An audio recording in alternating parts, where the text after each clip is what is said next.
What's going on in America today? Why are we over our heads in debt? Why can't the politicians bring debt under control? Why are so many people, often both parents now, working at low-paying, dead-end jobs and still making do with less? What's the future of the American economy and way of life?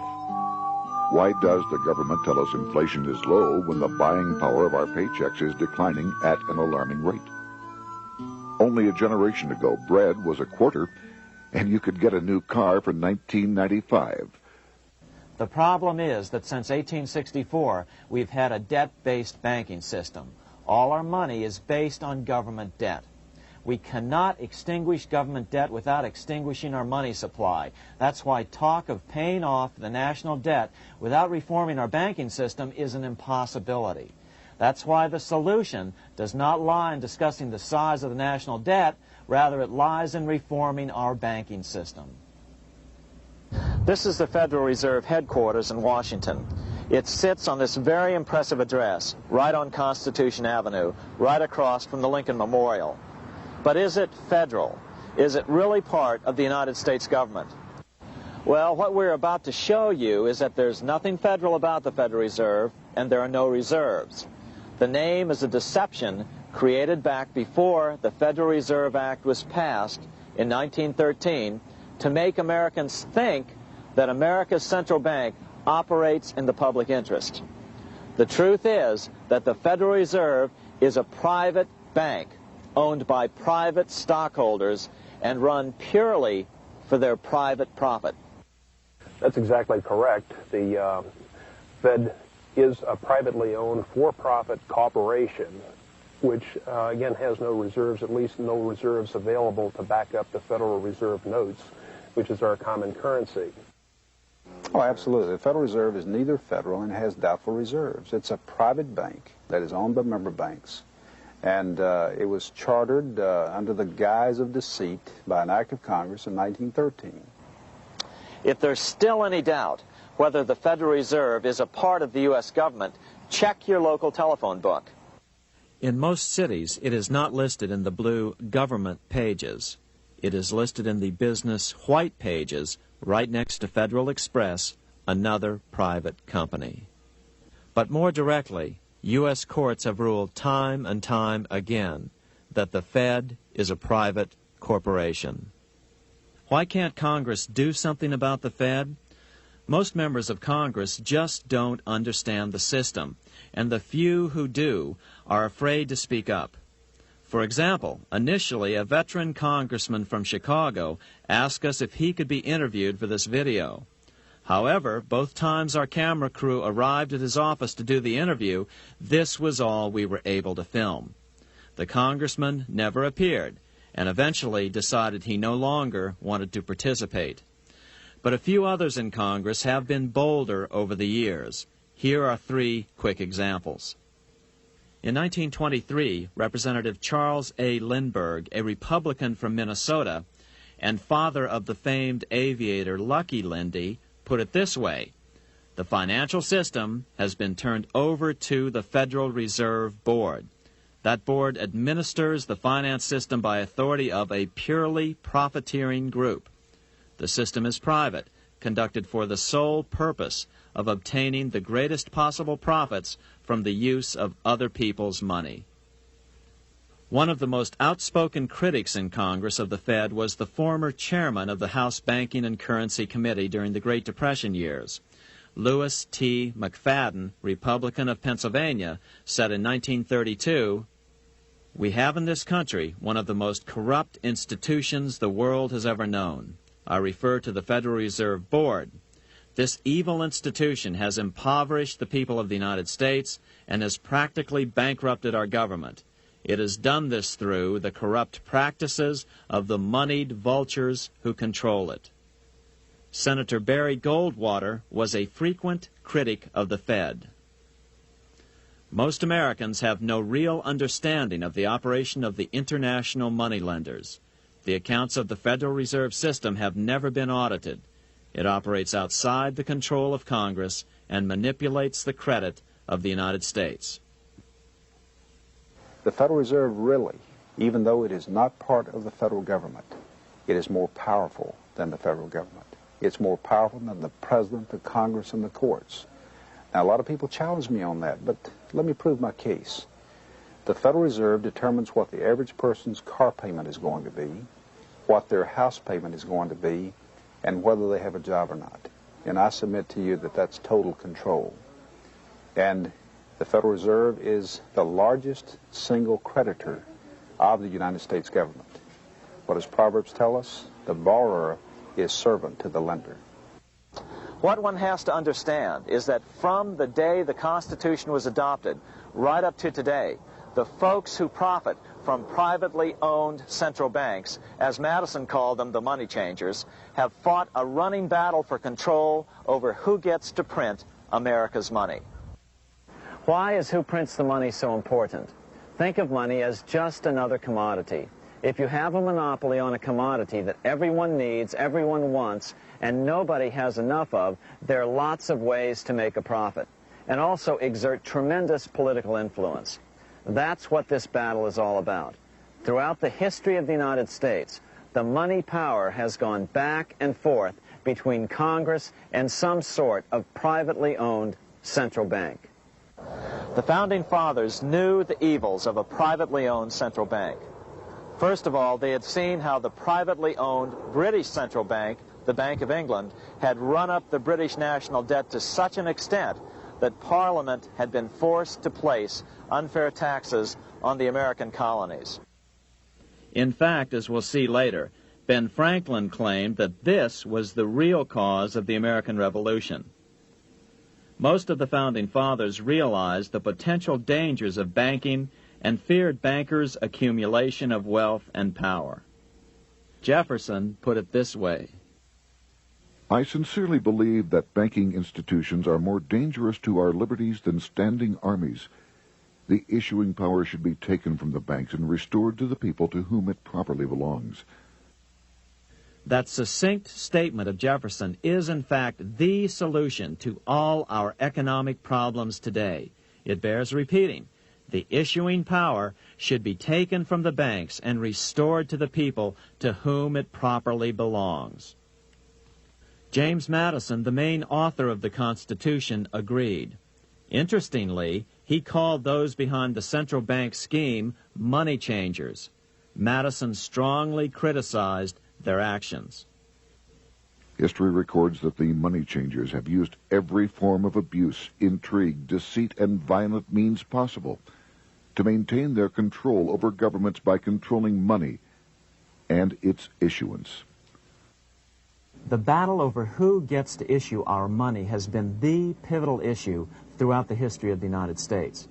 Wars are fought over it, depressions are caused to acquire it. Yet after World War I, this battle was rarely mentioned in newspapers or history books. Why?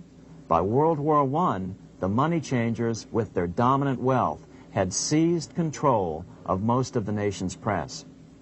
Throughout U.S. history, this battle over who gets the power to issue our money has raged. In fact, it's changed hands back and forth 8 times since 1764. Yet this fact has virtually vanished from public view for over 3 generations behind a smokescreen emitted by Fed cheerleaders in the media. Until we stop talking about deficits and government spending and start talking about who controls how much money we have, it's all just a big shell game, a complete and utter deception. It won't matter if you pass an ironclad amendment to the Constitution mandating a balanced budget. Our situation is only going to get worse until we root out the cause at its source. What's the solution for our national problem? First of all, education. That's what this video presentation is all about. But secondly, we must act. We must take back the power to issue our own money. Issuing our own money is not a radical solution. I want to stress that. It's the same solution used at different points in U.S. history by men like Benjamin Franklin, Thomas Jefferson, Andrew Jackson, Martin Van Buren, and Abraham Lincoln. So, to sum it up, in 1913, Congress gave an independent central bank, deceptively named the Federal Reserve, a monopoly over issuing America's money, and the debt generated by this quasi-private corporation is what is killing the American economy. Though the Federal Reserve is now the most powerful central bank in the world, it was not the first. So where did this idea come from? To really understand the magnitude of the problem, we have to travel back to Europe. Just who are these money changers James Madison spoke of? In the Bible, 2,000 years ago, Jesus drove the money changers from the temple. It was the only time Jesus used force during his ministry. What were money changers doing in the temple? When Jews came to Jerusalem to pay their temple tax, they could only pay it with a special coin, the half shekel of the sanctuary. This was a half ounce of pure silver about this size.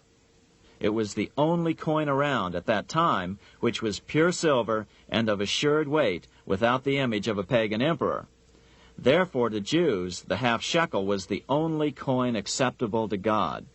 But these coins were not plentiful. The money changers had cornered the market on them. Then they raised the price, just like any other commodity, to whatever the market would bear. In other words, money changers were making exorbitant profits because they held a virtual monopoly on money. The Jews had to pay whatever they demanded. To Jesus, this totally violated the sanctity of God's house.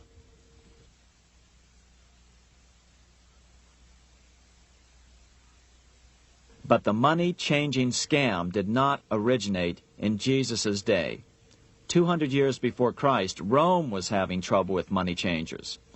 2 early Roman emperors had tried to diminish the power of the money changers by reforming usury laws and limiting land ownership to 500 acres. They were both assassinated. In 48 B.C., Julius Caesar took back the power to coin money from the money changers and minted coins for the benefit of all. With this new, plentiful supply of money, he built great public works projects. By making money plentiful, Caesar won the love of the common man. But the money changers hated him. Some believe this was an important factor in Caesar's assassination. One thing is for sure, with the death of Caesar came the demise of plentiful money in Rome. Taxes increased, as did corruption. Just as in the case of America today, usury and debased coin became the rule. Eventually, the Roman money supply was reduced by 90%. As a result, the common people lost their lands and their homes, just as is about to happen soon in America. With the demise of plentiful money, the masses lost confidence in the Roman government and refused to support it. Rome plunged into the gloom of the Dark Ages.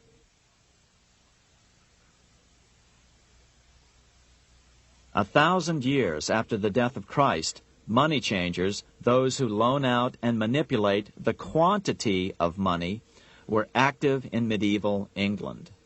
In fact, they were so active that acting together, they could manipulate the entire English economy. These were not bankers per se. The money changers generally were the goldsmiths. They were the first bankers because they started keeping other people's gold for safekeeping in their vaults. The first paper money was merely a receipt for gold left at the goldsmith. Paper money caught on because it was more convenient than carrying around a lot of heavy gold and silver coins.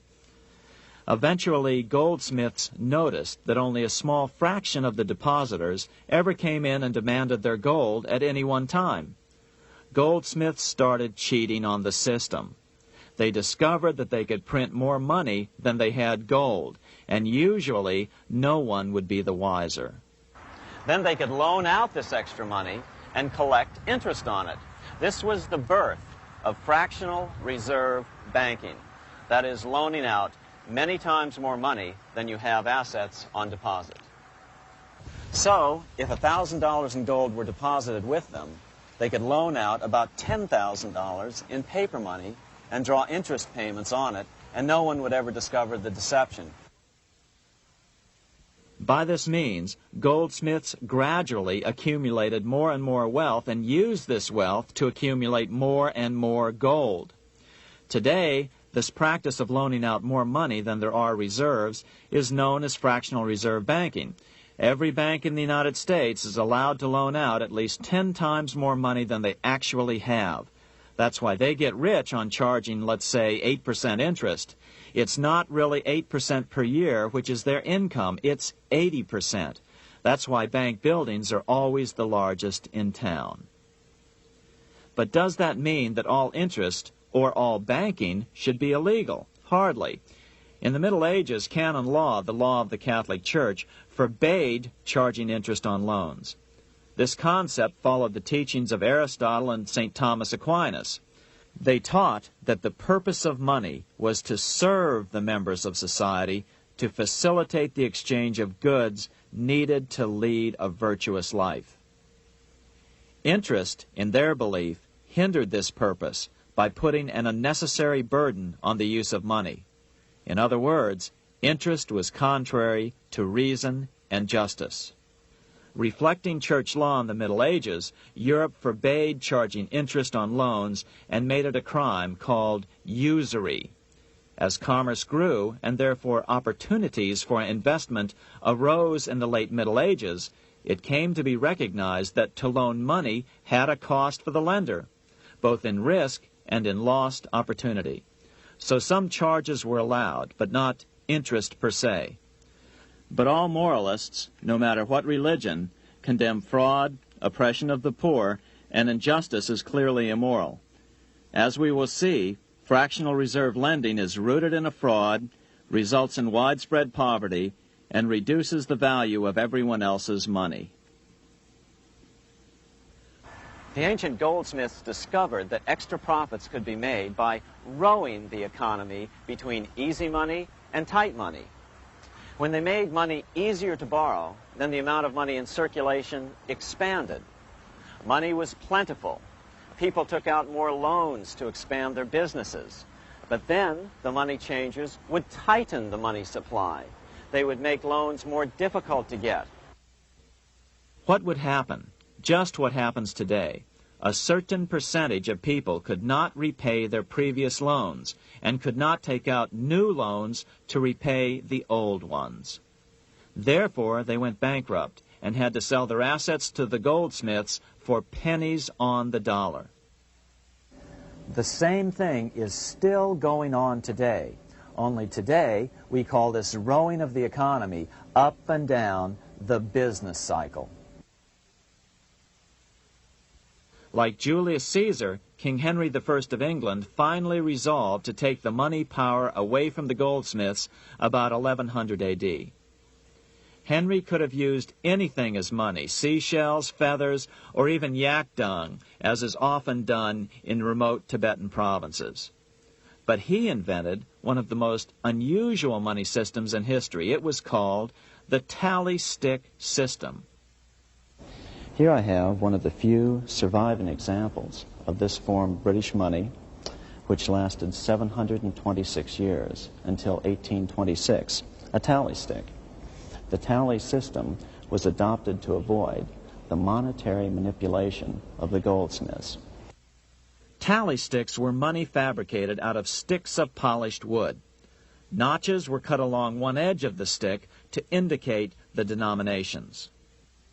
Then the stick was split lengthwise through the notches so that both pieces still had a record of the notches. The king kept one half to protect against counterfeiting. Then he would spend the other half into the economy, and they would circulate as money. This particular tally stick is huge. It represented 25,000 pounds. One of the original stockholders in the Bank of England purchased his original shares with this stick. In other words, he bought shares in the world's richest and most powerful corporation with a stick of wood. It's ironic that after its formation in 1694, the Bank of England attacked the tally stick system because it was money outside the power of the money changers, just as King Henry had wanted it to be. Why do people accept sticks of wood for money? That's a great question. Throughout history, people traded anything they thought had value and used as money. You see, the secret is that money is only what people agree on to use as money. What's our paper money today? It's really just paper. But here's the trick. King Henry ordered that tally sticks had to be used to pay the king's taxes.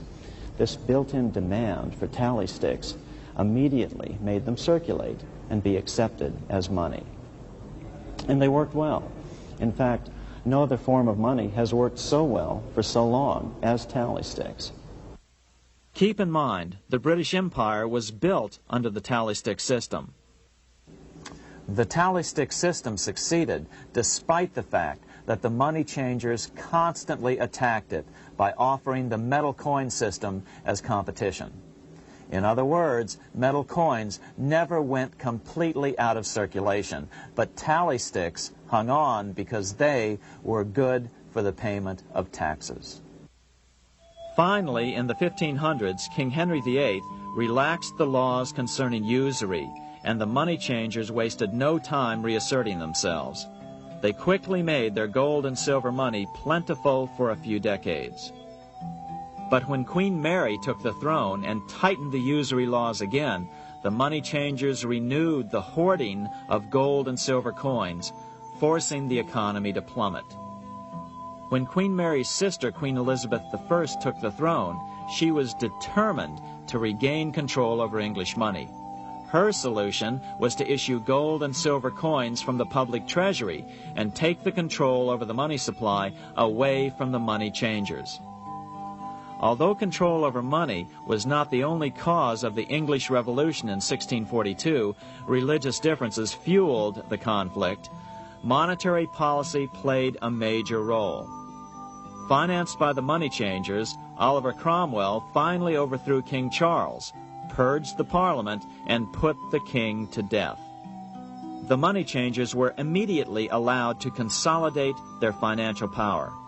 The result was that for the next 50 years, the money changers plunged Great Britain into a series of costly wars. They took over a square mile of property in the center of London, known as the City of London. This area today is still known as one of the 3 predominant financial centers of the world. Conflicts with the Stuart kings led the money changers in England to combine with those in the Netherlands to finance the invasion of William of Orange, who overthrew the Stuarts in 1688 and took the English throne.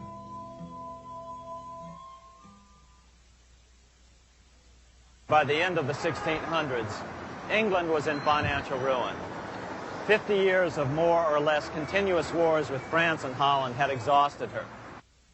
Frantic government officials met with the money changers to beg for the loans necessary to pursue their political purposes. The price was high. A government-sanctioned, privately owned bank which could issue money created out of nothing. It was to be the modern world's first privately owned central bank, the Bank of England.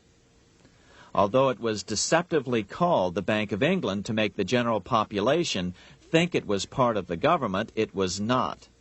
Like any other private corporation, the Bank of England sold shares to get started. The investors, whose names were never revealed, were supposed to put up £1.25 million British pounds in gold coin to buy their shares in the bank, but only £750,000 was ever received.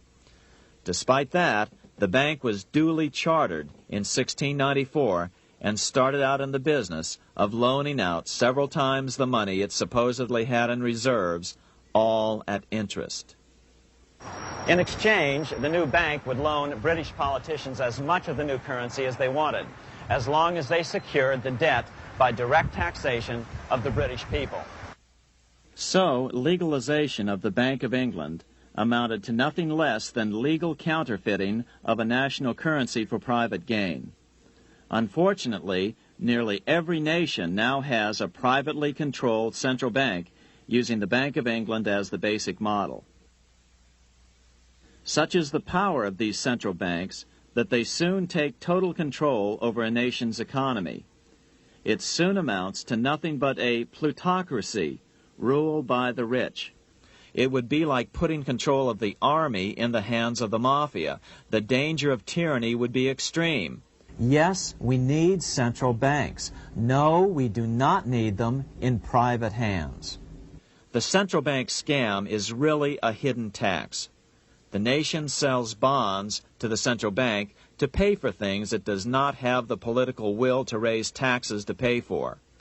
But the bonds are purchased with money the central bank creates out of nothing. More money in circulation makes your money worth less.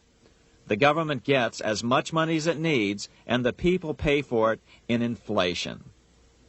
The beauty of the plan is that not one person in 1,000 can figure it out because it's usually hidden behind complex-sounding economics gibberish. With the formation of the Bank of England, the nation was soon awash in money. Prices throughout the country doubled. Massive loans were granted for just about any wild scheme. One venture proposed to drain the Red Sea to recover gold supposedly lost when the Egyptian army drowned pursuing Moses and the Israelites. By 1698, government debt grew from the initial £1.25 million to £16 million. Naturally, taxes were increased and then increased again to pay for all of this. With the British money supply firmly in their grip, the British economy began a wild roller coaster series of booms and depressions, exactly the sort of thing a central bank claims it is determined to prevent. There are two things which I think are intrinsic not just to the Bank of England, but to central banking generally. The first is an involvement in the formulation of monetary policy with the specific objective of achieving monetary stability. However, since the Bank of England took control, the British pound has rarely been stable. Now let's take a look at the role of the Rothschild family, the family said to be the wealthiest in the world.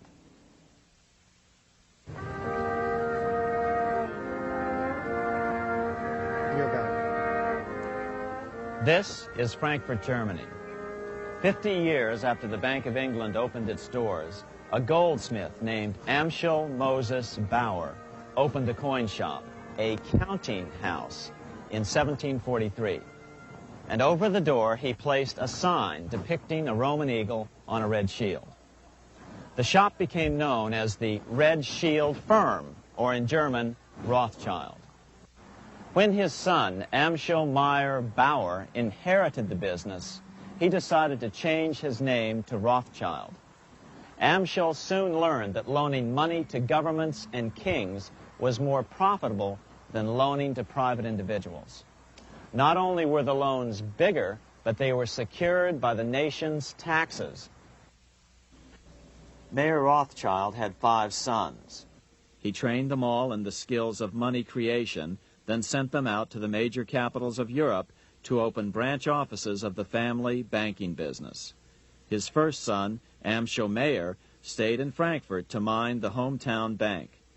His second son, Solomon, was sent to Vienna. His third son, Nathan, was clearly the most clever. He was sent to London at age 21 in 1798, 100 years after the founding of the Bank of England. His fourth son, Karl, went to Naples, and his fifth son, Jacob, went to Paris. In 1785, Mayer Amschel moved his entire family to this larger house, a 5-story dwelling he shared with the Schiff family. This house was known as the Green Shield. The Rothschilds and the Schiffs would play a central role in the rest of European financial history and in that of the United States. The Rothschilds broke into dealings with European royalty here at Wilhelmshof, the palace of the wealthiest man in Germany. In fact, the wealthiest monarch in all Europe, Prince William of Hesse-Kassel. At first, the Rothschilds were only helping William speculate in precious coins. But when Napoleon chased Prince William into exile, he sent £550,000, a gigantic sum at that time, to Nathan Rothschild in London with instructions for him to buy consols, British government bonds, also called government stock. But Rothschild used the money for his own purposes. With Napoleon on the loose, the opportunities of wartime investments were nearly limitless. William returned here sometime prior to the Battle of Waterloo in 1815. He summoned Rothschild and demanded his money back. The Rothschilds returned William's money with the interest the British consuls would have paid him had the investment actually been made. But the Rothschilds kept all the past profits they had made using William's money. Nathan Rothschild later bragged that in the 17 years he'd been in England, he'd increased his original £20,000 stake given to him by his father by 2,500 times. By cooperating within the family, the Rothschilds soon grew unbelievably wealthy. By the mid-1800s, they dominated all European banking and were certainly the wealthiest family in the world. They financed Cecil Rhodes, making it possible for him to establish a monopoly over the diamond and gold fields of South Africa. In America, they financed the Harrimans and railroads, the Vanderbilts and railroads and the press, and Carnegie in the steel industry, among many others. In fact, during World War I, J.P. Morgan was thought to be the richest man in America. But after his death, it was discovered that he was actually only a lieutenant of the Rothschilds. Once Morgan's will was made public, it was discovered that he owned only 19% of J.P. Morgan companies. By 1850, James Rothschild, the heir of the French branch of the family, was said to be worth 600 million French francs, 150 million more than all the other bankers in France put together. He built this mansion called Ferrier, just east of Paris. Wilhelm I, on seeing it, exclaimed, "Kings couldn't afford this. It could only belong to a Rothschild." Another 19th century French commentator put it this way: "There is but one power in Europe, and that is Rothschild." There is no evidence that their predominant standing in European or world finance has changed.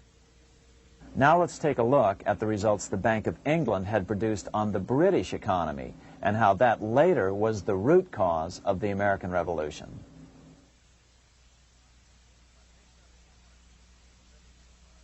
By the mid-1700s, the British Empire was nearing its height of power around the world. But Britain had fought 4 costly wars in Europe since the creation of their privately owned central bank, the Bank of England. The cost had been high. To finance these wars, the British Parliament here had borrowed heavily from the bank. By the mid-1700s, the government's debt here in Britain was £140 million, a staggering sum for those days. Consequently, the British government embarked on a program of trying to raise revenues from their American colonies in order to make their interest payments to the bank. But in America, it was a different story. The scourge of a privately owned central bank had not yet hit. This is Independence Hall in Philadelphia, where the Declaration of Independence and Constitution were signed. In the mid-1700s, pre-revolutionary America was still relatively poor. There was a severe shortage of precious metal coins to trade for goods, so the early colonists were forced to experiment with printing their own homegrown paper money. Some of these experiments were successful. Franklin was a big supporter of the colonies printing their own paper money. In 1757, Franklin was sent to London. He ended up staying for the next 18 years here, nearly until the start of the American Revolution. During this period, the American colonies began to issue their own money. Called colonial scrip, the endeavor was very successful.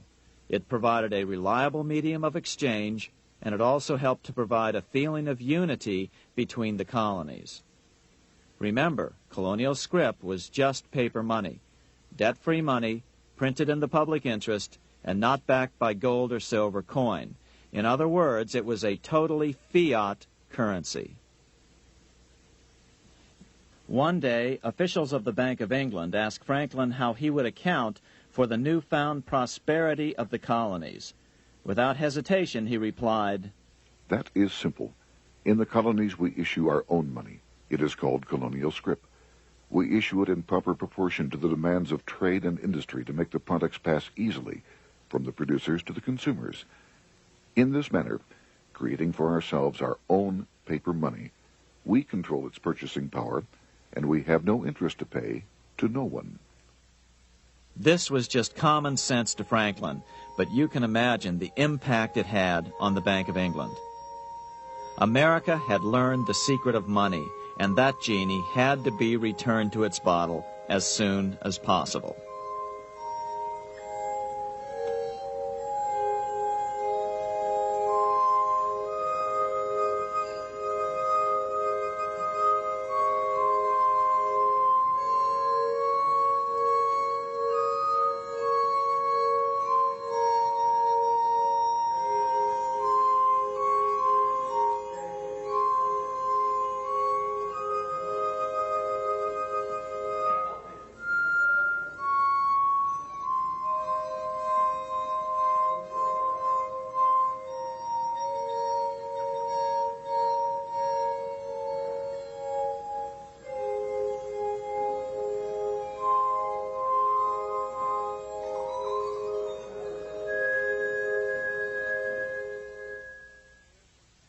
As a result, Parliament hurriedly passed the Currency Act of 1764. This prohibited colonial officials from issuing their own money and ordered them to pay all future taxes in gold or silver coins. In other words, it forced the colonies on a gold or silver standard. For those who still believe that a gold standard is the answer for America's current monetary problems, look what happened to America after that. Writing in his autobiography, Franklin said, "In 1 year, the conditions were so reversed that the era of prosperity ended and a depression set in to such an extent that the streets of the colonies were filled with unemployed." Franklin claims that this was even the basic cause for the American Revolution. As Franklin put it in his autobiography, "The colonies would gladly have borne a little tax on tea and other matters had it not been that England took away from the colonies their money, which created unemployment and dissatisfaction. The inability of the colonists to get the power to issue their own money permanently out of the hands of George III and the international bankers was the prime reason for the Revolutionary War." By the time the first shots were fired in Lexington, Massachusetts, on April 19, 1775, the colonies had been drained of gold and silver coin by British taxation. As a result, the Continental government had no choice but to print money to finance the war. At the start of the Revolution, the U.S. money supply stood at $12 million. By the end of the war, it was nearly $500 million. As a result, the currency was virtually worthless. Shoes sold for $5,000 a pair. Colonial scrip had worked because just enough was issued to facilitate trade. As George Washington lamented, "A wagon load of money will scarcely purchase a wagon load of provisions." Today, those who support a gold-backed currency point to this period during the Revolution to demonstrate the evils of a fiat currency. But remember, the same currency had worked so well 20 years earlier during times of peace that the Bank of England had Parliament outlaw it. Towards the end of the Revolution, the Continental Congress, meeting here at Independence Hall, grew desperate for money. In 1781, they allowed Robert Morris, their financial superintendent, to open a privately owned central bank. Incidentally, Morris was a wealthy man who had grown wealthier during the Revolution by trading in war materials. Called the Bank of North America, the new bank was closely modeled after the Bank of England. It was allowed to practice fractional reserve banking. That is, it could lend out money it didn't have, then charge interest on it. If you or I were to do that, we would be charged with fraud, a felony. The bank's charter called for private investors to put up $400,000 worth of initial capital. But when Morris was unable to raise the money, he brazenly used his political influence to have gold deposited in the bank, which had been loaned to America by France. He then loaned this money to himself and his friends to reinvest in shares of the bank. And, like the Bank of England, the bank was given a monopoly over the national currency. Soon the dangers became clear. The value of American currency continued to plummet. So, 4 years later, in 1785, the bank's charter was not renewed. The leader of the effort to kill the bank, William Findley of Pennsylvania, explained the problem this way, quote, "This institution, having no principle but that of avarice, will never be varied in its object, to engross all the wealth, power, and influence of the state." The men behind the Bank of North America, Alexander Hamilton, Robert Morris, and the bank's president, Thomas Whiling, did not give up. Only 6 years later, Hamilton, then Secretary of the Treasury, and his mentor, Morris, rammed a new privately owned central bank through the new Congress. Called the first bank of the United States, Thomas Whiling again served as the bank's president. The players were the same, only the name of the bank was changed.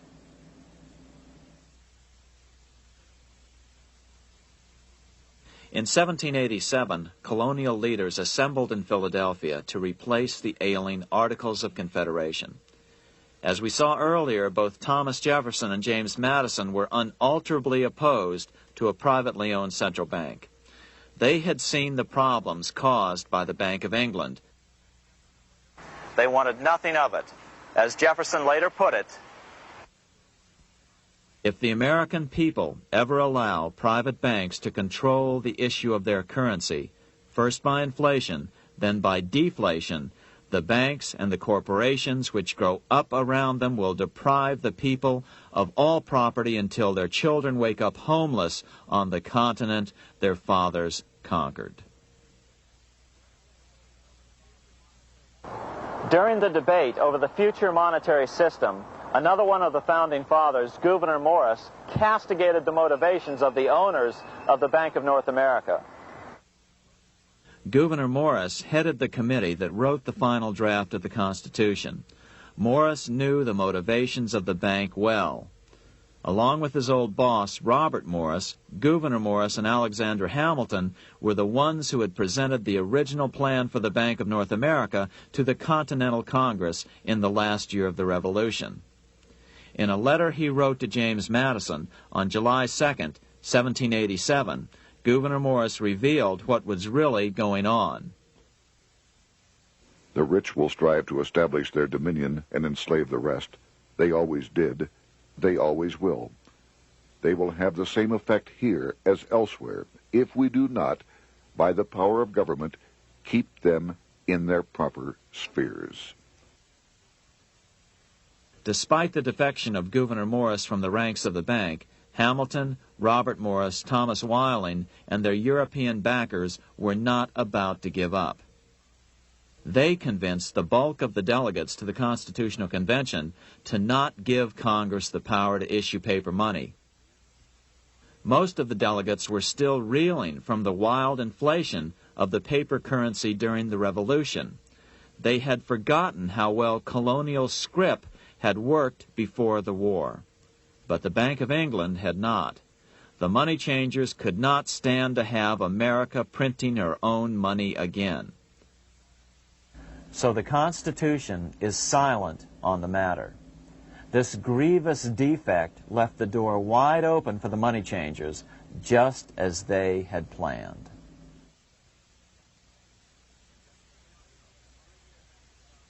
In 1790, less than 3 years after the Constitution had been signed, the money changers struck again. The newly appointed first Secretary of the Treasury, Alexander Hamilton, proposed a bill to the Congress calling for a new, privately owned central bank. Coincidentally, that was the very year that Amschel Rothschild made his pronouncement from his flagship bank in Frankfurt. Let me issue and control a nation's money, and I care not who writes the laws.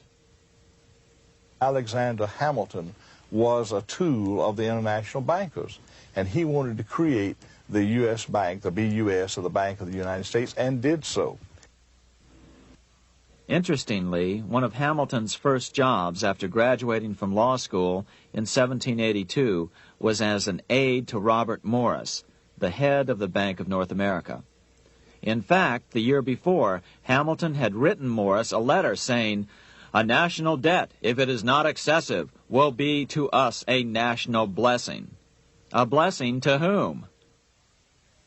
After a year of intense debate, in 1791, Congress passed the bill and gave it a 20-year charter. The new bank was to be called the First Bank of the United States, or BUS. Here we are in front of the First Bank of the United States in Philadelphia. The bank was given a monopoly on printing U.S. currency, even though 80% of its stock would be held by private investors. The other 20% would be purchased by the U.S. government. But the reason was not to give the government a piece of the action. It was to provide the capital for the other 80% owners. As with the old Bank of North America and the Bank of England before that, the stockholders never paid the full amount for their shares. The U.S. government put up their initial $2 million in cash. Then the bank, through the old magic of fractional reserve lending, made loans to its charter investors so they could come up with the remaining $8 million of capital needed for this risk-free investment. Like the Bank of England, the name of the Bank of the United States was deliberately chosen to hide the fact that it was privately controlled. And like the Bank of England, the names of the investors in the bank were never revealed.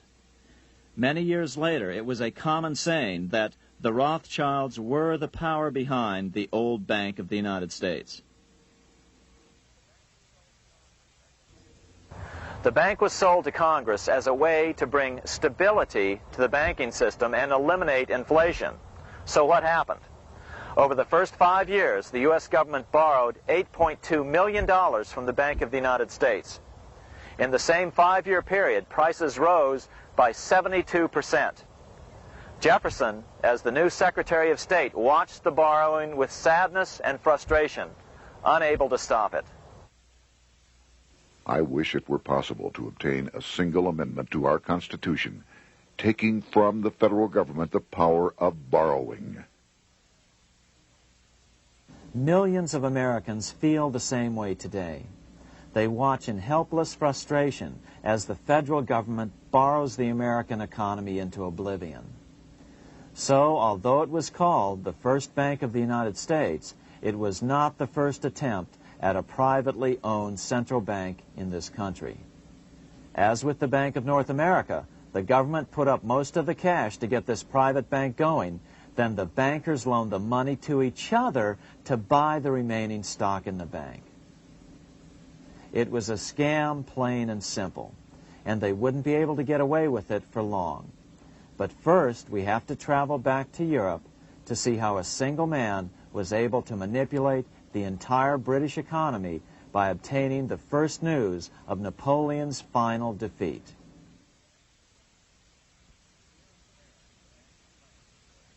Here in Paris, the Bank of France was organized in 1800, just like the Bank of England. But Napoleon decided France had to break free of debt, and he never trusted the Bank of France. He declared that when a government is dependent upon bankers for money, the bankers, not the leaders of the government, are in control. The hand that gives is above the hand that takes. Money has no motherland. Financiers are without patriotism and without decency. Their sole object is gain. Back in America, unexpected help was about to arrive. In 1800, Thomas Jefferson narrowly defeated John Adams to become the third president of the United States. By 1803, Jefferson and Napoleon had struck a deal. The U.S. would give Napoleon $3 million in gold in exchange for a huge chunk of territory west of the Mississippi River, the Louisiana Purchase. With that $3 million, Napoleon quickly forged an army and set off across Europe, conquering everything in his path. But the Bank of England quickly rose to oppose him. They financed every nation in his path, reaping the enormous profits of war. Prussia, Austria, and finally Russia all went heavily into debt in a futile attempt to stop Napoleon. 4 years later, with the main French army in Russia, 30-year-old Nathan Rothschild, the head of the London office of the Rothschild family, personally took charge of a bold plan to smuggle a much-needed shipment of gold right through France to finance an attack by the Duke of Wellington from Spain. Nathan later bragged at a dinner party in London that it was the best business he'd ever done. Little did he know that he would do much better business in the near future. Wellington's attacks from the south and other defeats eventually forced Napoleon to abdicate, and Louis XVIII was crowned king. Napoleon was exiled to Elba, a tiny island off the coast of Italy, supposedly exiled from France forever. While Napoleon was in exile on Elba, temporarily defeated by England with the financial help of the Rothschilds, America was trying to break free of its central bank as well.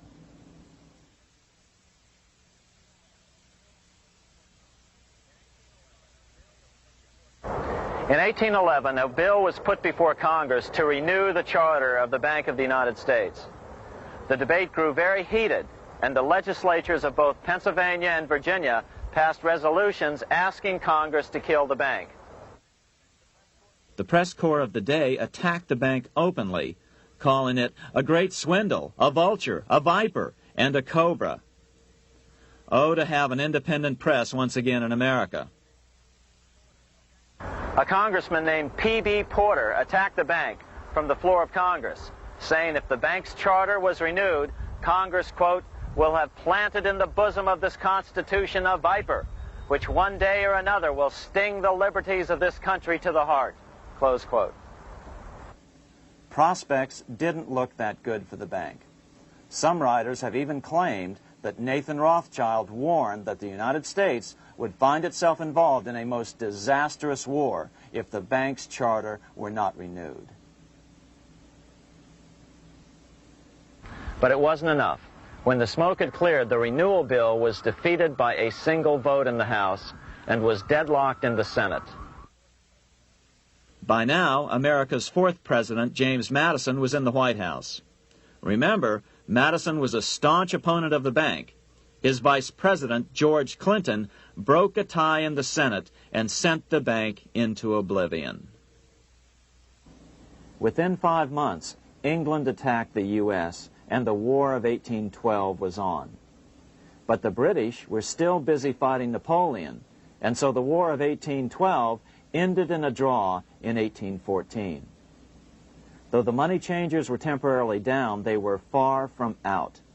It would take them only another 2 years to bring back their bank bigger and stronger than ever.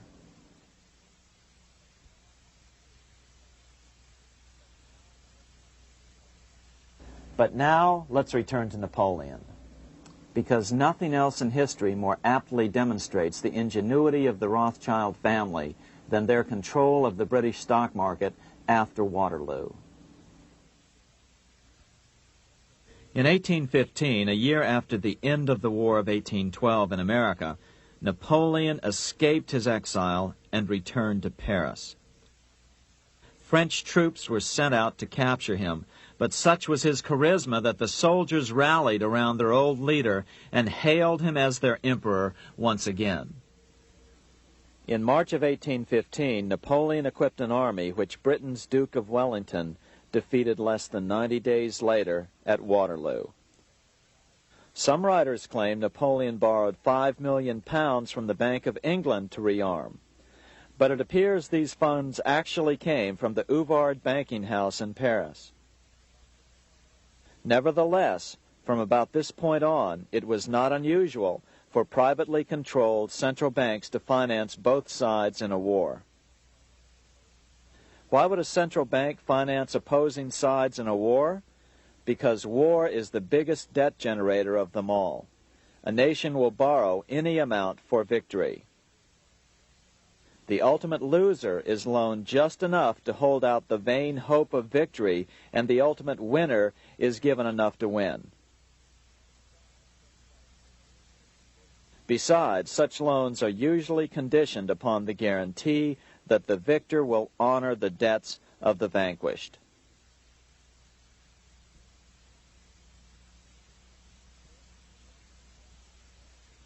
This is the Waterloo battlefield about 200 miles northeast of Paris in what today is Belgium. Here Napoleon suffered his final defeat, but not before thousands of French and Englishmen gave their lives on a steamy summer day in July of 1815. Right over there, on June 18, 1815, 74,000 French troops met 67,000 troops from Britain and other European nations. The outcome was certainly in doubt. In fact, had Napoleon attacked a few hours earlier, he would probably have won the battle. But no matter who won or lost, back in London, Nathan Rothschild planned to use the opportunity to try to seize control over the British stock and bond market and possibly even the Bank of England. Rothschild stationed a trusted agent, a man named Rothworth, on the north side of the battlefield, closer to the English Channel. Once the battle had been decided, Rothworth took off for the Channel.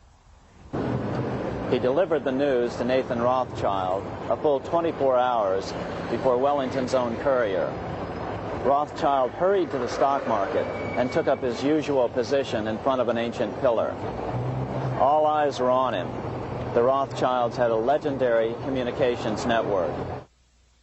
If Wellington had been defeated and Napoleon was loose on the continent again, Britain's financial situation would become grave indeed.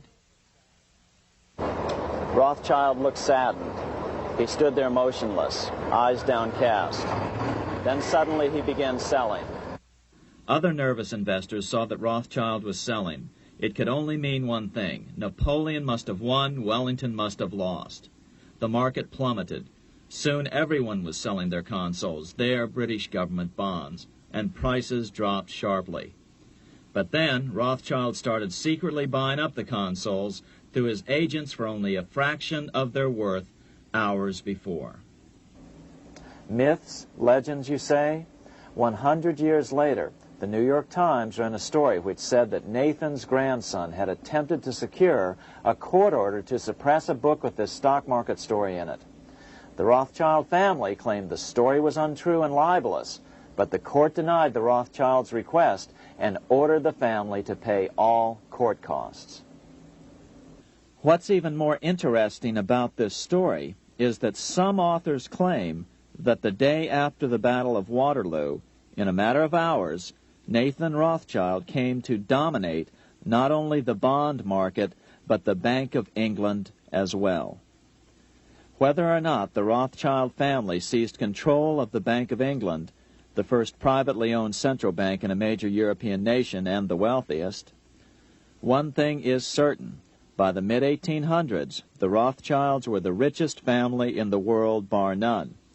They dominated the new government bond markets and branched into other banks and industrial concerns. In fact, the rest of the 19th century was known as the Age of the Rothschilds. Despite this overwhelming wealth, the family has generally cultivated an aura of invisibility. Although the family controls scores of industrial, commercial, mining, and tourist corporations, only a handful bear the Rothschild name. By the end of the 19th century, one expert estimated that the Rothschild family controlled half the wealth of the world. Whatever the extent of their vast wealth, it is reasonable to assume that their percentage of the world's wealth has increased since then. But since the turn of the century, the Rothschilds have cultivated the notion that their power has somehow waned even as their wealth increases.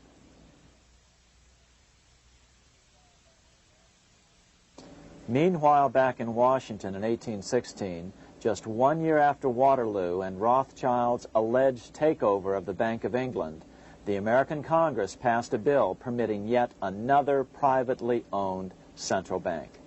This bank was called the Second Bank of the United States. The new bank's charter was a copy of the previous banks. The U.S. government would own 20% of the shares of the bank. Of course, the federal share was paid by the Treasury up front into the bank's coffers.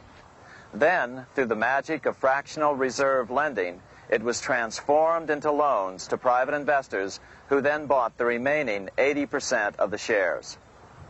Just as before, the primary stockholders remained a secret.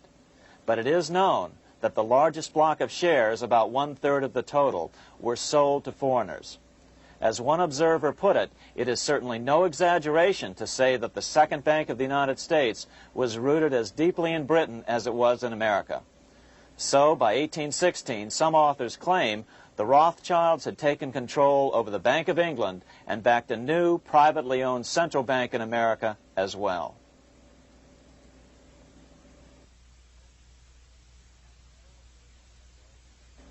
After 12 years of manipulations of the U.S. economy on the part of the Second Bank of the U.S., the American people had had just about enough. Opponents of the bank nominated a dignified senator from Tennessee, Andrew Jackson, the hero of the Battle of New Orleans, to run for president. This is his home, the Hermitage. No one gave Jackson a chance initially. The bank had long ago learned how the political process could be controlled with money. To the surprise and dismay of the money changers, Jackson was swept into office in 1828. Jackson was determined to kill the bank at the first opportunity and wasted no time in trying to do so. But the bank's 20-year charter didn't come up for renewal until 1836, the last year of his second term, if he could survive that long. During his first term, Jackson contented himself with rooting out the bank's many minions from government service. He fired 2,000 of the 11,000 employees of the federal government. In 1832, with his re-election approaching, the bank struck an early blow, hoping Jackson would not want to stir up controversy. They asked Congress to pass a renewal bill 4 years early. Naturally, Congress complied, then sent it to the president for signing. But Jackson weighed in with both feet. Old Hickory, never a coward, vetoed the bill. His veto message is one of the great American documents. It clearly lays out the responsibility of the American government towards its citizens, rich and poor. It is not our own citizens only who are to receive the bounty of our government. More than 8 million of the stock of this bank are held by foreigners. Is there no danger to our liberty and independence in a bank that in its nature has so little to bind it to our country? Controlling our currency, receiving our public monies, and holding thousands of our citizens' independence would be more formidable and dangerous than a military power of the enemy. If government would confine itself to equal protection and, as heaven does its rains, shower its favor alike on the high and the low, the rich and the poor, it would be an unqualified blessing. In the act before me, there seems to be a wide and unnecessary departure from these just principles. Later that year, in July 1832, Congress was unable to override Jackson's veto. Now Jackson had to stand for re-election. Jackson took his argument directly to the people. For the first time in U.S. history, Jackson took his presidential campaign on the road. Before then, presidential candidates stayed at home and looked presidential. His campaign slogan was Jackson and no bank. The National Republican Party ran Senator Henry Clay against Jackson. Despite the fact that the bankers poured over $3 million into Clay's campaign, Jackson was reelected by a landslide in November of 1832. Despite his presidential victory, Jackson knew the battle was only beginning. "The hydra of corruption is only scotched, not dead," said the newly elected president. Jackson ordered his new Secretary of Treasury, Lewis McLean, to start removing the government's deposits from the second bank and start placing them in state banks. But McLean refused to do so. Jackson fired him and appointed William J. Duane as the new Secretary of the Treasury. Duane also refused to comply with the president's requests, and so Jackson fired him as well and then appointed Roger B. Taney to the office. Taney did withdraw government funds from the bank starting on October 1st, 1833. Jackson was jubilant. "I have it chained. I'm ready with screws to draw every tooth and then the stumps." But the bank was not yet done fighting. Its head, Nicholas Biddle, used his influence to get the Senate to reject Taney's nomination. Then, in a rare show of arrogance, Biddle threatened to cause a depression if the bank was not rechartered. This worthy president thinks that because he has scalped Indians and imprisoned judges, he is to have his way with the bank. He is mistaken. Next, in an unbelievable fit of honesty for a central banker, Biddle admitted that the bank was going to make money scarce to force Congress to restore the bank. Nothing but widespread suffering will produce any effect on Congress. Our only safety is in pursuing a steady course of firm restriction, and I have no doubt that such a course will ultimately lead to restoration of the currency and the recharter of the bank. What a stunning revelation. Here was the pure truth, revealed with shocking clarity. Biddle intended to use the money contraction power of the bank to cause a massive depression until America gave in.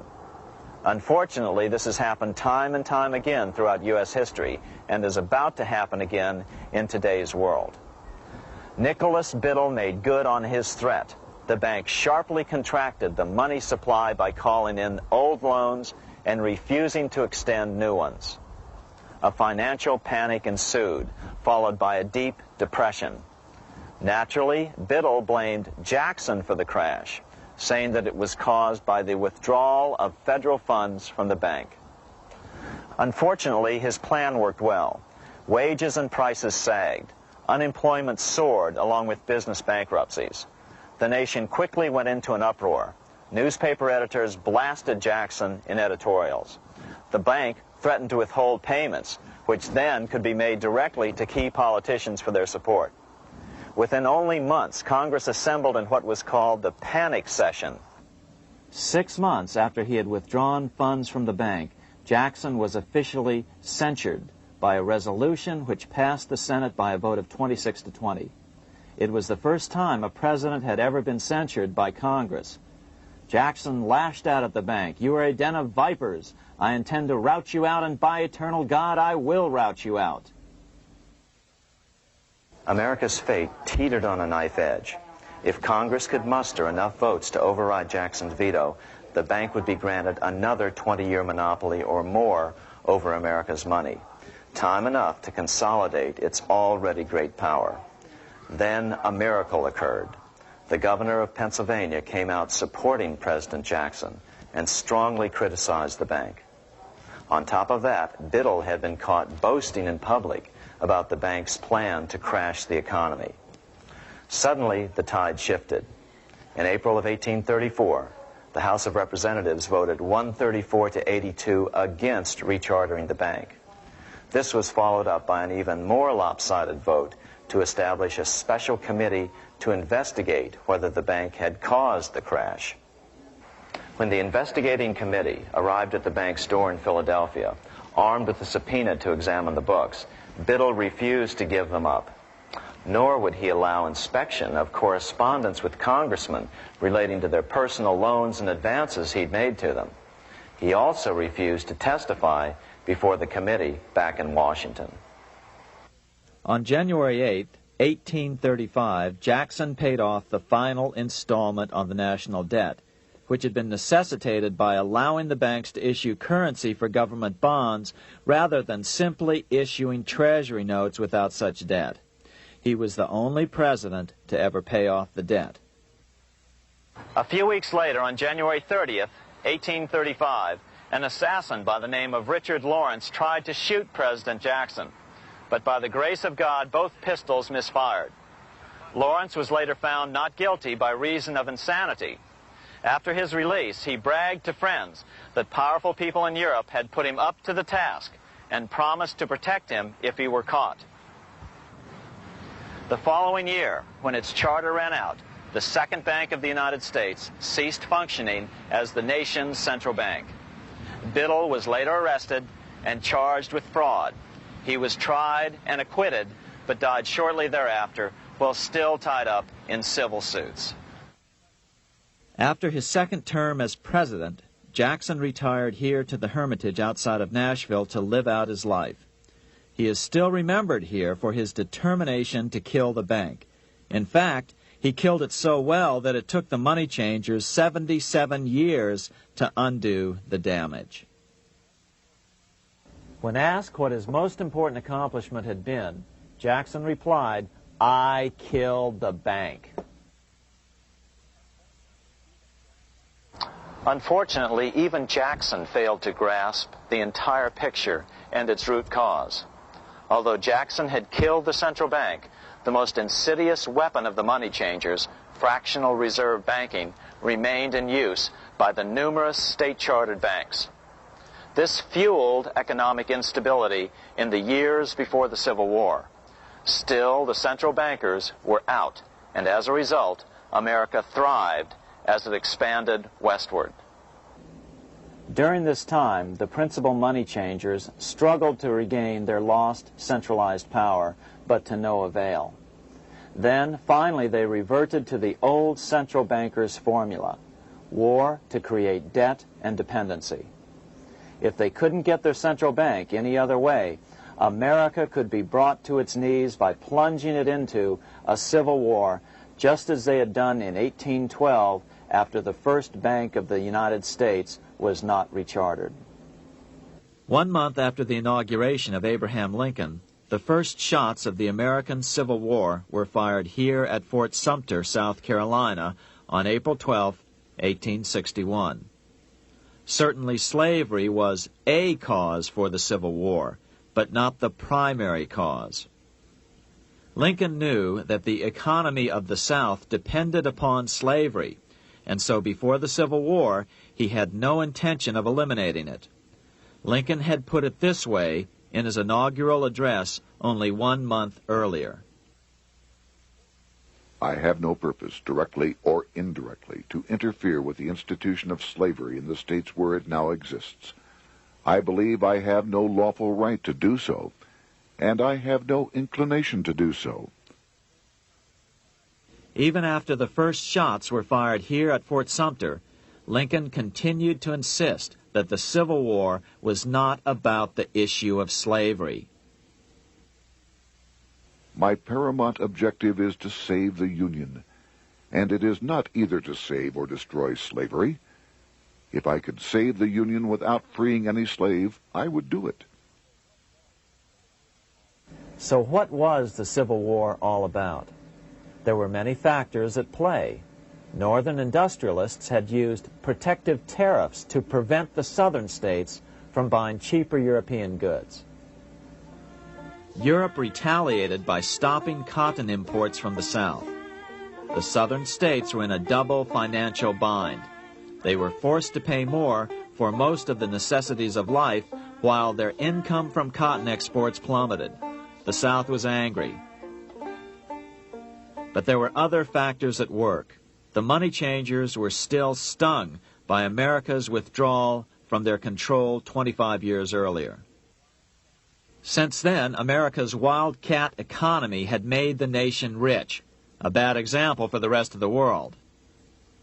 The central bankers now saw an opportunity to split the rich new nation, to divide and conquer by war. Was this just some sort of wild conspiracy theory at the time? Well, let's take a look at what a well-placed observer of the scene had to say at the time. His name was Otto von Bismarck, Chancellor of Germany, the man who united the German states a few years later. The division of the United States into federations of equal force was decided long before the Civil War by the high financial powers of Europe. These bankers were afraid that the United States, if they remained as one bloc and as one nation, would attain economic and financial independence which would upset their financial domination over the world. Within months after the first shots here at Fort Sumter, the central bankers loaned Napoleon III of France, the nephew of the Waterloo Napoleon, 210 million francs to seize Mexico and station troops along the southern border of the U.S., taking advantage of their war to violate the Monroe Doctrine and return Mexico to colonial rule. No matter what the outcome of the Civil War, a weakened America, heavily indebted to the money changers, would open up Central and South America once again to European colonization and domination. The very thing America's Monroe Doctrine had forbade in 1823. At the same time, Great Britain moved 11,000 troops into Canada and positioned them menacingly along America's northern border. The British fleet went to war alert should their quick intervention be called for. Lincoln knew he was in a double bind. That's why he agonized over the fate of the Union. There was a lot more to it than just differences between the North and the South. That's why his emphasis was always on union and not merely the defeat of the South. But Lincoln needed money to win. In 1861, Lincoln and his Secretary of Treasury, Salmon P. Chase, went to New York to apply for the necessary loans. The money changers, anxious to see the Union fail, offered loans at 24 to 36% interest. Lincoln said thanks, but no thanks, and returned to Washington. Lincoln sent for an old friend, Colonel Dick Taylor of Chicago, and put him on the problem of financing the war. During one meeting, Lincoln asked Taylor what he'd discovered. Taylor put it this way. Why, Lincoln, that is easy. Just get Congress to pass a bill authorizing the printing of full legal tender Treasury notes, and pay your soldiers with them, and go ahead and win your war with them also. When Lincoln asked if the people of the United States would accept the notes, Taylor said, "The people, or anyone else, will not have any choice in the matter if you make them full legal tender. They will have the full sanction of the government and be just as good as any money, as Congress is given that express right by the Constitution." So that's exactly what Lincoln did. In 1862-63, he printed up $450 million worth of the new bills. In order to distinguish them from other banknotes in circulation, he printed them in green ink on the back side. That's why the notes were called greenbacks. With this new money, Lincoln paid the troops and bought their supplies. During the course of the war, nearly $450 million worth of greenbacks were printed at no interest to the federal government. Lincoln understood who was really pulling the strings and what was at stake for the American people. This is how he explained his rationale. The government should create, issue, and circulate all the currency and credit needed to satisfy the spending power of the government and the buying power of consumers. The privilege of creating and issuing money is not only the supreme prerogative of government, but it is the government's greatest creative opportunity. By the adoption of these principles, the taxpayers will be saved immense sums of interest. Money will cease to be master and become the servant of humanity. A truly incredible editorial in the London Times explained the central bankers' attitude towards Lincoln's greenbacks. If this mischievous financial policy, which has its origins in North America, shall become indurated down to a fixture, then That government will furnish its own money without cost. It will pay off debts and be without debt. It will have all the money necessary to carry on its commerce. It will become prosperous without precedent in the history of the world. The brains and wealth of all countries will go to North America. That country must be destroyed, or it will destroy every monarchy on the globe. The scheme was effective, so effective that the next year, 1863, with Federal and Confederate troops beginning to mass for the decisive battle of the Civil War, and the Treasury in need of further congressional authority to issue more greenbacks, Lincoln allowed the bankers to push through the National Bank Act. These new national banks would operate under a virtual tax-free status and collectively had the exclusive monopoly power to create the new form of money, banknotes. Though greenbacks continued to circulate, their numbers were not increased. But most importantly, from this point on, the entire U.S. money supply would be created out of debt by bankers buying U.S. government bonds and issuing them for reserves for banknotes. As historian John Kenneth Galbraith explained it, in numerous years following the war, the federal government ran a heavy surplus. It could not, however, pay off its debt, retire its securities, because to do so meant there would be no bonds to back the national banknotes. To pay off the debt was to destroy the money supply. Later in 1863, Lincoln got some unexpected help from Tsar Alexander II of Russia. The Tsar, like Bismarck in Germany, knew what the international money changers were up to and had steadfastly refused to let them set up a central bank in Russia. If America survived and was able to remain out of their clutches, the Tsar's position would remain secure.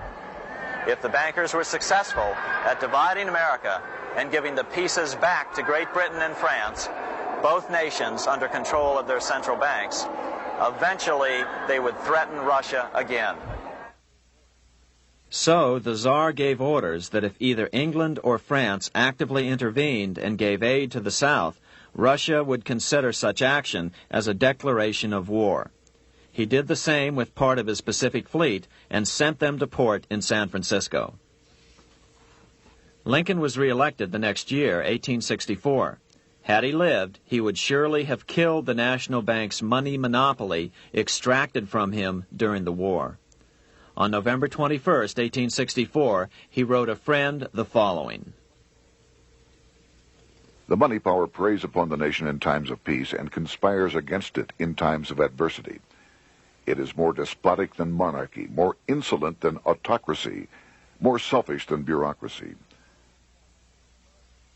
Shortly before Lincoln was murdered, his former Secretary of Treasury, Salmon P. Chase, bemoaned his role in helping secure the passage of the National Banking Act only 1 year earlier.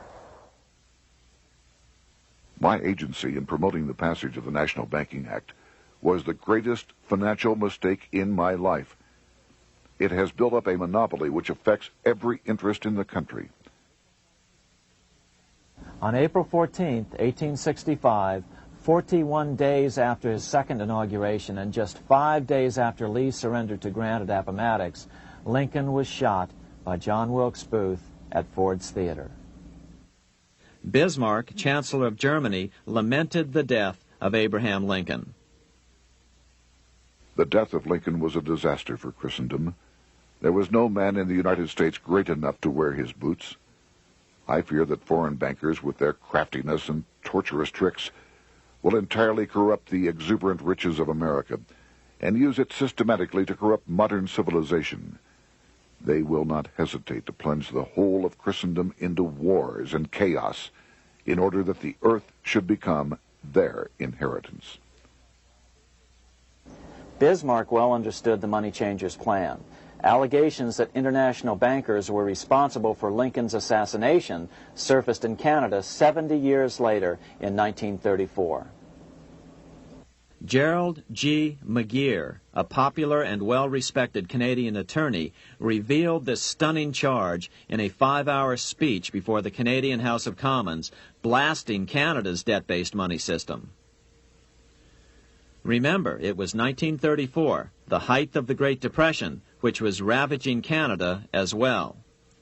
McGeer had obtained evidence deleted from the public record, provided to him by Secret Service agents at the trial of John Wilkes Booth, after Booth's death.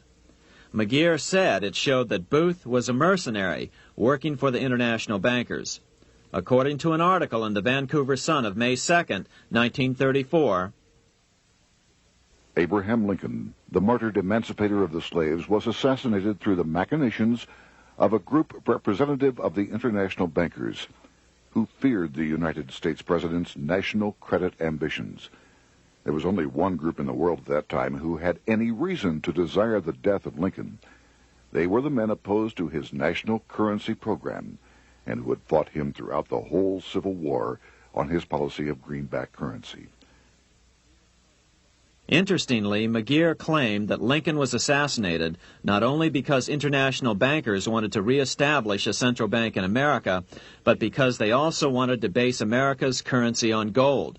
Gold they controlled. In other words, put America on a gold standard. Lincoln had done just the opposite by issuing U.S. notes, greenbacks, which were based purely on the good faith and credit of the United States. The article quoted McGeer as saying, "They were the men interested in the establishment of the gold standard and the right of the bankers to manage the currency and credit of every nation in the world. With Lincoln out of the way, they were able to proceed with that plan and did proceed with it in the United States. Within 8 years after Lincoln's assassination, silver was demonetized and the gold standard money system set up in the United States." Not since Lincoln has the U.S. issued debt-free United States notes. These red-sealed bills, which were issued in 1963, were not a new issue from President Kennedy, but merely the old greenbacks reissued year after year. In another act of folly and ignorance, the 1994 Regal Act actually authorized the replacement of Lincoln's greenbacks with debt-based notes. In other words, greenbacks were in circulation in the United States until 1994. Why was silver bad for the bankers and gold good? Simple. Because silver was plentiful in the United States. It was very hard to control. Gold was, and always has been, scarce. Throughout history, it has been relatively easy to monopolize gold, but silver has historically been 15 times more plentiful. With Lincoln out of the way, the money changers' next objective was to gain complete control over America's money. This was no easy task. With the opening of the American West, silver had been discovered in huge quantities. On top of that, Lincoln's greenbacks were generally popular. Despite the European central bankers' deliberate attacks on greenbacks, they continued to circulate in the United States, in fact, until a few years ago. According to historian W. Cleon Skousen, right after the Civil War, there was considerable talk about reviving Lincoln's brief experiment with the constitutional monetary system. Had not the European Money Trust intervened, it would have no doubt become an established institution. it is clear that the concept of America printing her own debt-free money sent shockwaves throughout the European central banking elite. They watched with horror as Americans clamored for more greenbacks. They may have killed Lincoln, but support for his monetary ideas grew. On April 12, 1866, nearly 1 year to the day of Lincoln's assassination, Congress went to work at the bidding of the European central banking interests. It passed the Contraction Act, authorizing the Secretary of the Treasury to begin to retire some of the greenbacks in circulation and thereby contract the money supply. Authors Theodore R. Thorin and Richard F. Warner explained the results of the money contraction in their classic book on the subject, The Truth in Money Book. The hard times which occurred after the Civil War could have been avoided if the greenback legislation had continued as President Lincoln had intended. Instead, there were a series of money panics, what we call recessions, which put pressure on Congress to enact legislation to place the banking system under centralized control. Eventually, the Federal Reserve Act was passed on December 23, 1913. In other words, the money changers wanted two things: the reinstitution of a central bank under their exclusive control, and two, an American currency backed by gold. Their strategy was twofold. First of all, cause a series of panics to try to convince the American people that only centralized control of the money supply could provide economic stability. And secondly, remove so much money from the system that most Americans would be so desperately poor that they either wouldn't care or would be too weak to oppose the bankers. In 1866, there was $1.8 billion in currency in circulation in the United States, about $50.46 per capita. In 1867 alone, $500 million, $500 million, was removed from the U.S. money supply.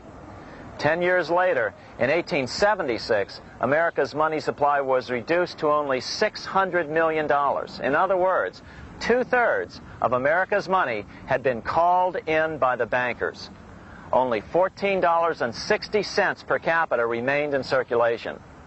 10 years later, the money supply had been reduced to only $400 million, even though the population had boomed. The result was that only $6.67 per capita remained in circulation, a 760% loss in buying power over 20 years. Today, economists try to sell the idea that recessions and depressions are a natural part of something they call the business cycle. The truth is, our money supply is manipulated now just as it was before and after the Civil War. How did this happen? How did money become so scarce? Simple. Bank loans were called in and no new ones were given. In addition, silver coins were melted down. In 1872, a man named Ernest Sed was given 100,000 pounds, about $500,000, by the Bank of England and sent to America to bribe necessary congressmen to get silver demonetized. He was told that if that was not sufficient, to draw an additional 100,000 pounds or as much more as was necessary. The next year, Congress passed the Coinage Act of 1873, and the minting of silver dollars abruptly stopped. In fact, Representative Samuel Hooper, who introduced the bill in the House, acknowledged that Mr. Sed actually drafted the legislation. But it gets even worse than that. In 1874, Sed himself admitted who was behind the scheme. I went to America in the winter of 1872-73, authorized to secure, if I could, the passage of a bill demonetizing silver. It was in the interest of those I represented, the governors of the Bank of England, to have it done. By 1873, gold coins were the only form of coin money. But the contest over control of America's money was not yet over. Only 3 years later, in 1876, with 1/3 of America's workforce unemployed, the population was growing restless. People were clamoring for a return to the greenback money system of President Lincoln, or a return to silver money, anything that would make money more plentiful. That year, Congress created the United States Silver Commission to study the problem. Their report clearly blamed the monetary contraction on the national bankers. The report is interesting because it compares the deliberate money contraction by the national bankers after the Civil War to the fall of the Roman Empire. The disaster of the Dark Ages was caused by decreasing money and falling prices. Without money, civilization could not have had a beginning, and with a diminishing supply, it must languish, and unless relieved, finally perish. At the Christian era, the metallic money of the Roman Empire amounted to $1,800,000,000. By the end of the 15th century, it had shrunk to less than $200 million.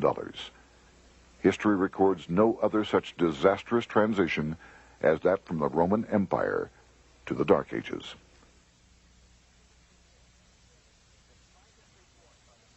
Despite this report by the Silver Commission, Congress took no action. The next year, 1877, riots broke out from Pittsburgh to Chicago. The torches of starving vandals lit up the sky. The bankers huddled to decide what to do. They decided to hang on. Now that they were back in control to a certain extent, they were not about to give it up. At the meeting of the American Bankers Association that year, they urged their membership to do everything in their power to put down the notion of a return to greenbacks. The ABA Secretary, James Buell, authored a letter to the members which blatantly called on the banks to subvert not only Congress, but the press. It is advisable to do all in your power to sustain such prominent daily and weekly newspapers, especially the agricultural and religious press, as will oppose the greenback issue of paper money, and that you will also withhold patronage from all applicants who are not willing to oppose the government issue of money. To repeal the act creating banknotes or to restore to circulation the government issue of money will be to provide the people with money and will therefore seriously affect our individual profits as bankers and lenders. See your congressman at once and engage him to support our interest that we may control legislation. As political pressure mounted in Congress for change, the press tried to turn the American people away from the truth. The New York Tribune put it this way on January 10th, 1878. "The capital of the country is organized at last, and we will see whether Congress will dare to fly in its face." But it didn't work entirely. On February 28, 1878, Congress passed the Sherman Law, allowing the minting of a limited number of silver dollars, ending the 5-year hiatus. This did not end gold backing of the currency, however, nor did it completely free silver. Previous to 1873, anyone who brought silver to the U.S. Mint could have it struck into silver dollars free of charge. No longer. But at least some money began to flow back into the economy again. With no further threat to their control, the bankers loosened up on loans, and the post-Civil War depression was finally ended. 3 years later, the American people elected Republican James Garfield president. Garfield understood how the economy was being manipulated. As a congressman, he had been chairman of the Appropriations Committee and was a member of Banking and Currency.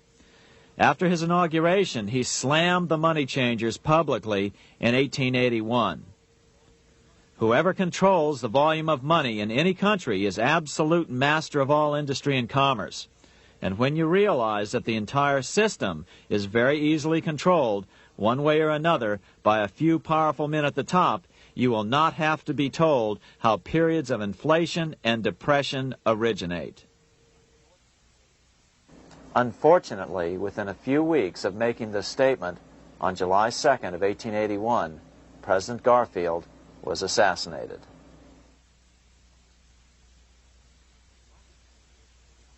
The money changers were gathering strength fast. They began a periodic fleecing of the flock, as they called it, by creating economic booms followed by further depressions so they could buy up thousands of homes and farms for pennies on the dollar. In 1891, the money changers prepared to take the American economy down again, and their methods and motives were laid out with shocking clarity in a memo sent out by the American Bankers Association, the ABA, an organization in which most bankers were members. Notice that this memo called for bankers to create a depression on a certain date 3 years in the future. According to the congressional record, here's how it read in part.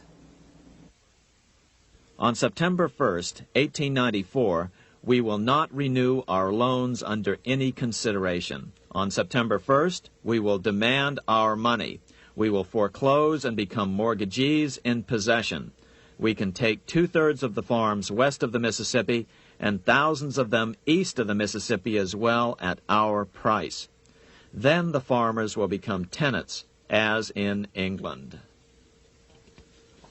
These depressions could be controlled because America was on the gold money standard. Since gold is scarce, it's one of the easiest commodities to manipulate. People wanted silver money legalized again so they could escape the stranglehold the money changers had on gold money. People wanted silver money reinstated, reversing Mr. Said's Act of 1873, by then called the Crime of 73. By 1896, the issue of more silver money had become the central issue in the presidential campaign. William Jennings Bryan, a senator from Nebraska, ran for president as a Democrat on the free silver issue. At the Democratic National Convention in Chicago, he made an emotional speech which won him the nomination, entitled Crown of Thorns and Cross of Gold. Though Bryan was only 36 years old at the time, this speech is widely regarded as the most famous oration ever made before a political convention.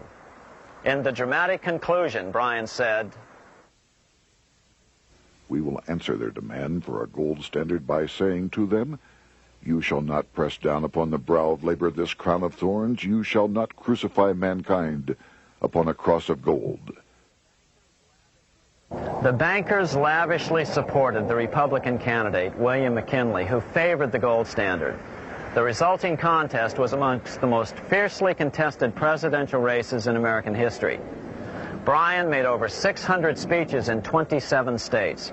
The McKinley campaign got manufacturers and industrialists to inform their employees that if Bryan were elected, all factories and plants would close and there would be no work. The ruse succeeded. McKinley beat Bryan by a small margin. Bryan ran for president again in 1900 and in 1908, but fell short each time. During the 1912 Democratic Convention, Bryan was a powerful figure who helped Woodrow Wilson win the nomination. When Wilson became president, he appointed Bryan as Secretary of State, but Bryan soon became disenchanted with the Wilson administration. Bryan served only 2 years in the Wilson administration before resigning in 1915 over the highly suspicious sinking of the Lusitania, the event which was used to drive America into World War I. Although William Jennings Bryan never gained the presidency, his efforts delayed the money changers for 17 years from attaining their next goal, a new, privately owned central bank for America.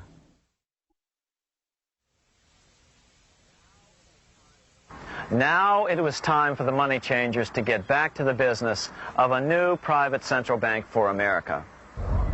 During the early 1900s, men like J.P. Morgan led the charge. One final panic would be necessary to focus the nation's attention on the supposed need for a central bank. The rationale was that only a central bank can prevent bank failures. Morgan was clearly the most powerful banker in America and a suspected agent for the Rothschilds. Morgan had helped finance John D. Rockefeller's Standard Oil empire. He had also helped finance the monopolies of Edward Harriman in railroads, of Andrew Carnegie in steel, and of others in numerous industries. But on top of that, J.P. Morgan's father, Junius Morgan, had been America's financial agent to the British. After his father's death, J.P. Morgan took on a British partner, Edward Grenfell, a longtime director of the Bank of England. In fact, upon Morgan's death, his estate contained only a few $1 million. The bulk of the securities most people thought he owned were, in fact, owned by others. In 1902, President Theodore Roosevelt allegedly went after Morgan and his friends by using the Sherman Antitrust Act to try to break up their industrial monopolies. Actually, Roosevelt did very little to interfere in the growing monopolization of American industry by the bankers and their surrogates. For example, Roosevelt supposedly broke up the Standard Oil monopoly, But it wasn't really broken at all. It was merely divided into 7 corporations, all still controlled by the Rockefellers. The public was aware of this thanks to political cartoonists like Thomas Nast, who referred to the bankers as the money trust. By 1907, the year after Teddy Roosevelt's re-election, Morgan decided it was time to try for a central bank again.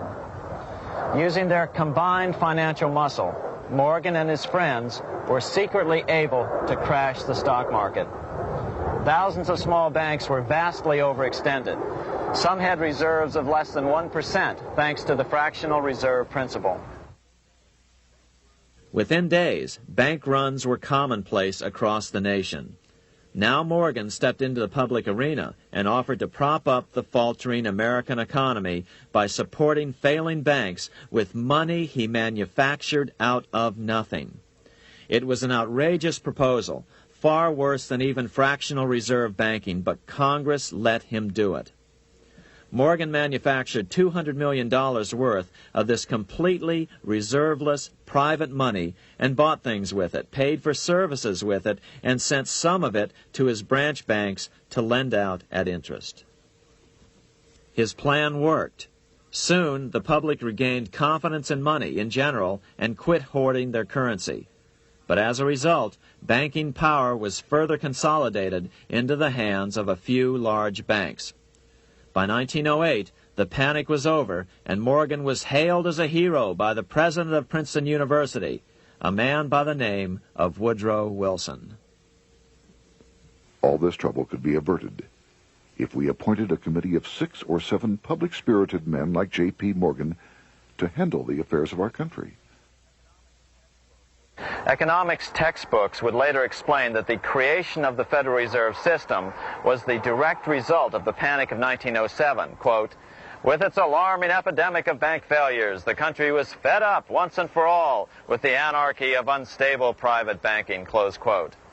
But Minnesota Congressman Charles A. Lindbergh Sr., the father of the famous aviator Lucky Lindy, later explained that the panic of 1907 was really just a scam. Those not favorable to the money trust could be squeezed out of business, and the people frightened into demanding changes in the banking and currency laws which the money trust would frame. So, since the passage of the National Bank Act of 1863, the money changers had been able to create a series of booms and busts. The purpose was not only to fleece the American public of their property, but to later claim that the banking system was basically so unstable that it had to be consolidated into a central bank once again.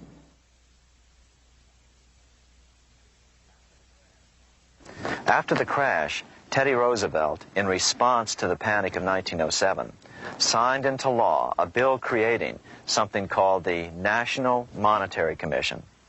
The commission was to study the banking problem and make recommendations to Congress. Of course, the commission was packed with Morgan's friends and cronies. The chairman was a man named Senator Nelson Aldrich from Rhode Island. Aldrich represented the Newport, Rhode Island homes of America's richest banking families. His daughter married John D. Rockefeller, Jr., and together they had 5 sons: John, Nelson, who would become vice president in 1974, Lawrence, Winthrop, and David, the head of the Council on Foreign Relations and former chairman of Chase Manhattan Bank. As soon as the National Monetary Commission was set up, Senator Aldrich immediately embarked on a 2-year tour of Europe, where he consulted at length with the private central bankers in England, France, and Germany. The total cost of his trip alone to the taxpayers was $300,000, an astronomical sum in those days. Shortly after his return, on the evening of November 22, 1910, some of the wealthiest and most powerful men in America boarded Senator Aldrich's private rail car and in the strictest secrecy journeyed to this place, Jekyll Island, off the coast of Georgia. With the group came Paul Warburg. Warburg had been given a $500,000 per year salary to lobby for the passage of a privately owned central bank in America, by the investment firm Kuhn, Loeb and Company. Warburg's partner in this firm was a man named Jacob Schiff, the grandson of the man who shared the Green Shield house with the Rothschild family in Frankfurt. Schiff, as we'll find out later, was in the process of spending $20 million to finance the overthrow of the Tsar in Russia. These three European banking families, the Rothschilds, the Warburgs, and the Schiffs, were interconnected by marriage down through the years, just as their American banking counterparts, the Morgans, Rockefellers, and Aldriches were. Secrecy was so tight that all 7 primary participants were cautioned to use only first names to prevent servants from learning their identities. Years later, one participant, Frank Vanderlip, president of National City Bank of New York and a representative of the Rockefeller family, confirmed the Jekyll Island trip in a February 9, 1935 edition of the Saturday Evening Post. I was as secretive, indeed as furtive as any conspirator. Discovery, we knew, simply must not happen, or else all our time and effort would be wasted. If it were to be exposed that our particular group had got together and written a banking bill, that bill would have no chance whatever of passage by Congress. The participants came here to figure out how to solve their major problem, how to bring back a privately owned central bank. But there were other problems that needed to be addressed as well. First of all, the market share of the big national banks was shrinking fast. In the first 10 years of the century, the number of U.S. banks had more than doubled to over 20,000. By 1913, only 29% of all banks were national banks, and they held only 57% of all deposits. As Senator Aldrich later admitted in a magazine article, before passage of this act, the New York bankers could only dominate the reserves of New York. Now, we are able to dominate the bank reserves of the entire country. Therefore, something had to be done to bring these new banks under their control.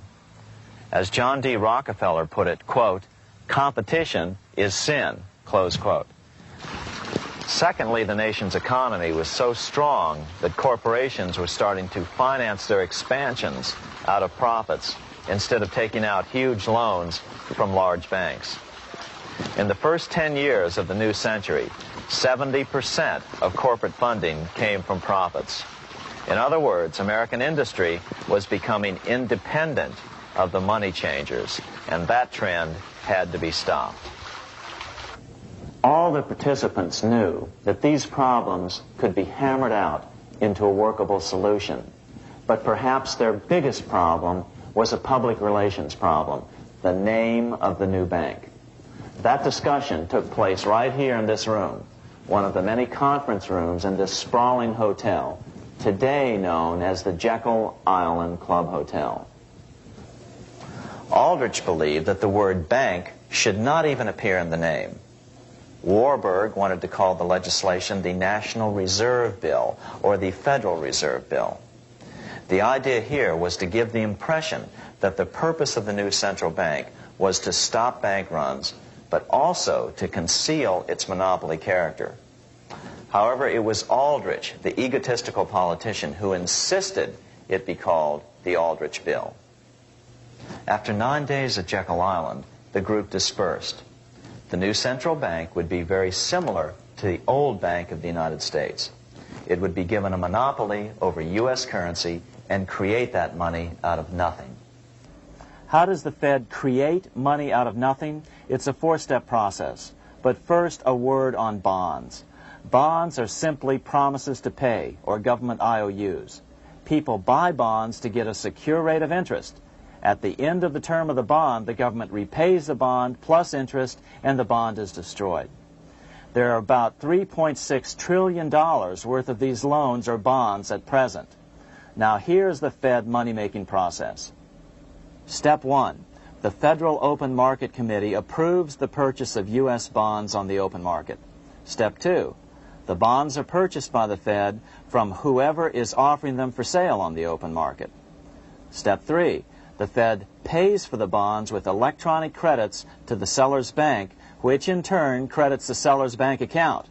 The trick is that these credits are based on nothing. The Fed just creates them. Step 4. The banks use these deposits as reserves. They can loan out over 10 times the amount of their reserves to new borrowers, all at interest. In this way, a Fed purchase of, say, $1 million worth of bonds gets turned into over $10 million in bank accounts. The Fed, in effect, creates 10% of this totally new money, and the banks create the other 90%. To reduce the amount of money in the economy, the process is just reversed. The Fed sells bonds to the public, and the money flows out of the purchaser's local bank. Loans must be reduced by 10 times the amount of the sale. So, a Fed sale of $1 million in bonds results in $10 million less money in the economy. So how does this benefit the bankers whose representatives huddled at Jekyll Island? First, it totally misdirected banking reform efforts from proper solutions. Second, it prevented a proper debt-free system of government finance, like Lincoln's greenbacks, from making a comeback. The bond-based system of government finance forced on Lincoln after he created greenbacks was now cast in stone. Third, it delegated to the bankers the right to create 90% of our money supply based on only fractional reserves, which they then loan out at interest. Fourth, it centralized overall control of our nation's money supply in the hands of a few men. Fifth, it established a central bank with a high degree of independence from effective political control. Soon after its creation, the Fed's great contraction in the early 1930s would cause the Great Depression. This independence has been enhanced since then through additional laws. In order to fool the public into thinking the government retained control, the plan called for the Fed to be run by a board of governors appointed by the President and approved by the Senate. But all the bankers had to do was to be sure their men got appointed to the board of governors. That wasn't hard. Bankers have money, and money buys influence over politicians. Once the participants left Jekyll Island, the public relations blitz was on.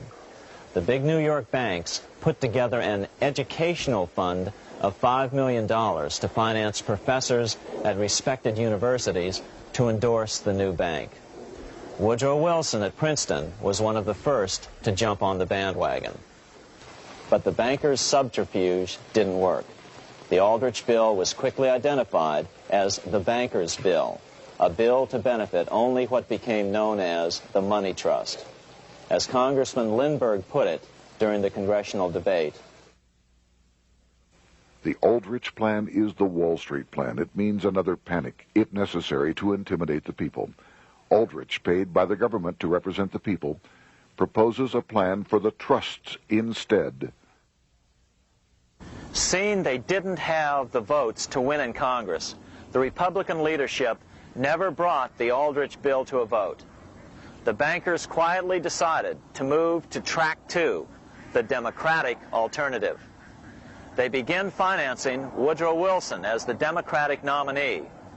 As respected historian James Perloff put it, Wall Street financier Bernard Baruch was put in charge of Wilson's education. Baruch brought Wilson to the Democratic Party headquarters in New York in 1912, leading him like one would a poodle on a string. Wilson received an indoctrination course from the leaders convened there. So now the stage was set. The money changers were poised to install their privately owned central bank once again. The damage President Andrew Jackson had done 76 years earlier had been only partly repaired with the passage of the National Bank Act during the Civil War. Since then, the battle had raged on across the decades. The Jacksonians became the greenbackers, who became the hardcore supporters of William Jennings Bryan. With Bryan leading the charge, these opponents of the money changers, ignorant of Baruch's tutelage, now threw themselves behind Democrat Woodrow Wilson. They and Bryan would soon be betrayed.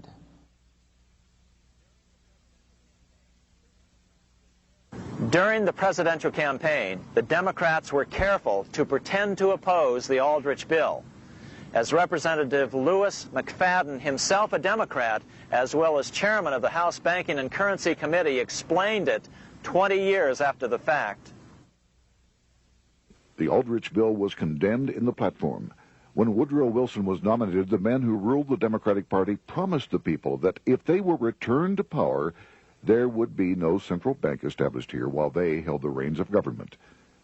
13 months later, that promise was broken, and the Wilson administration, under the tutelage of those sinister Wall Street figures who stood behind Colonel House, established here in our free country the worm-eaten, monarchical institution of the King's Bank, to control us from the top downward and to shackle us from the cradle to the grave.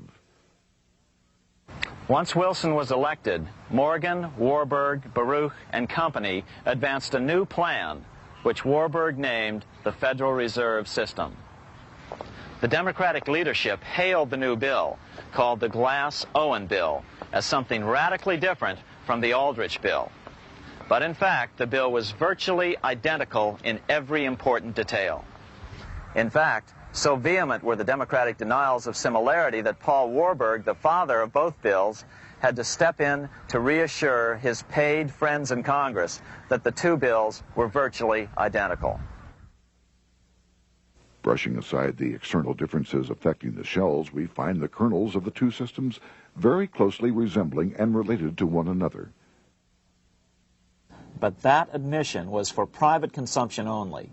Publicly, the money trust trotted out Senator Aldrich and Frank Vanderlip, the president of Rockefeller's National City Bank of New York and one of the Jekyll Island Seven, to oppose the new Federal Reserve System.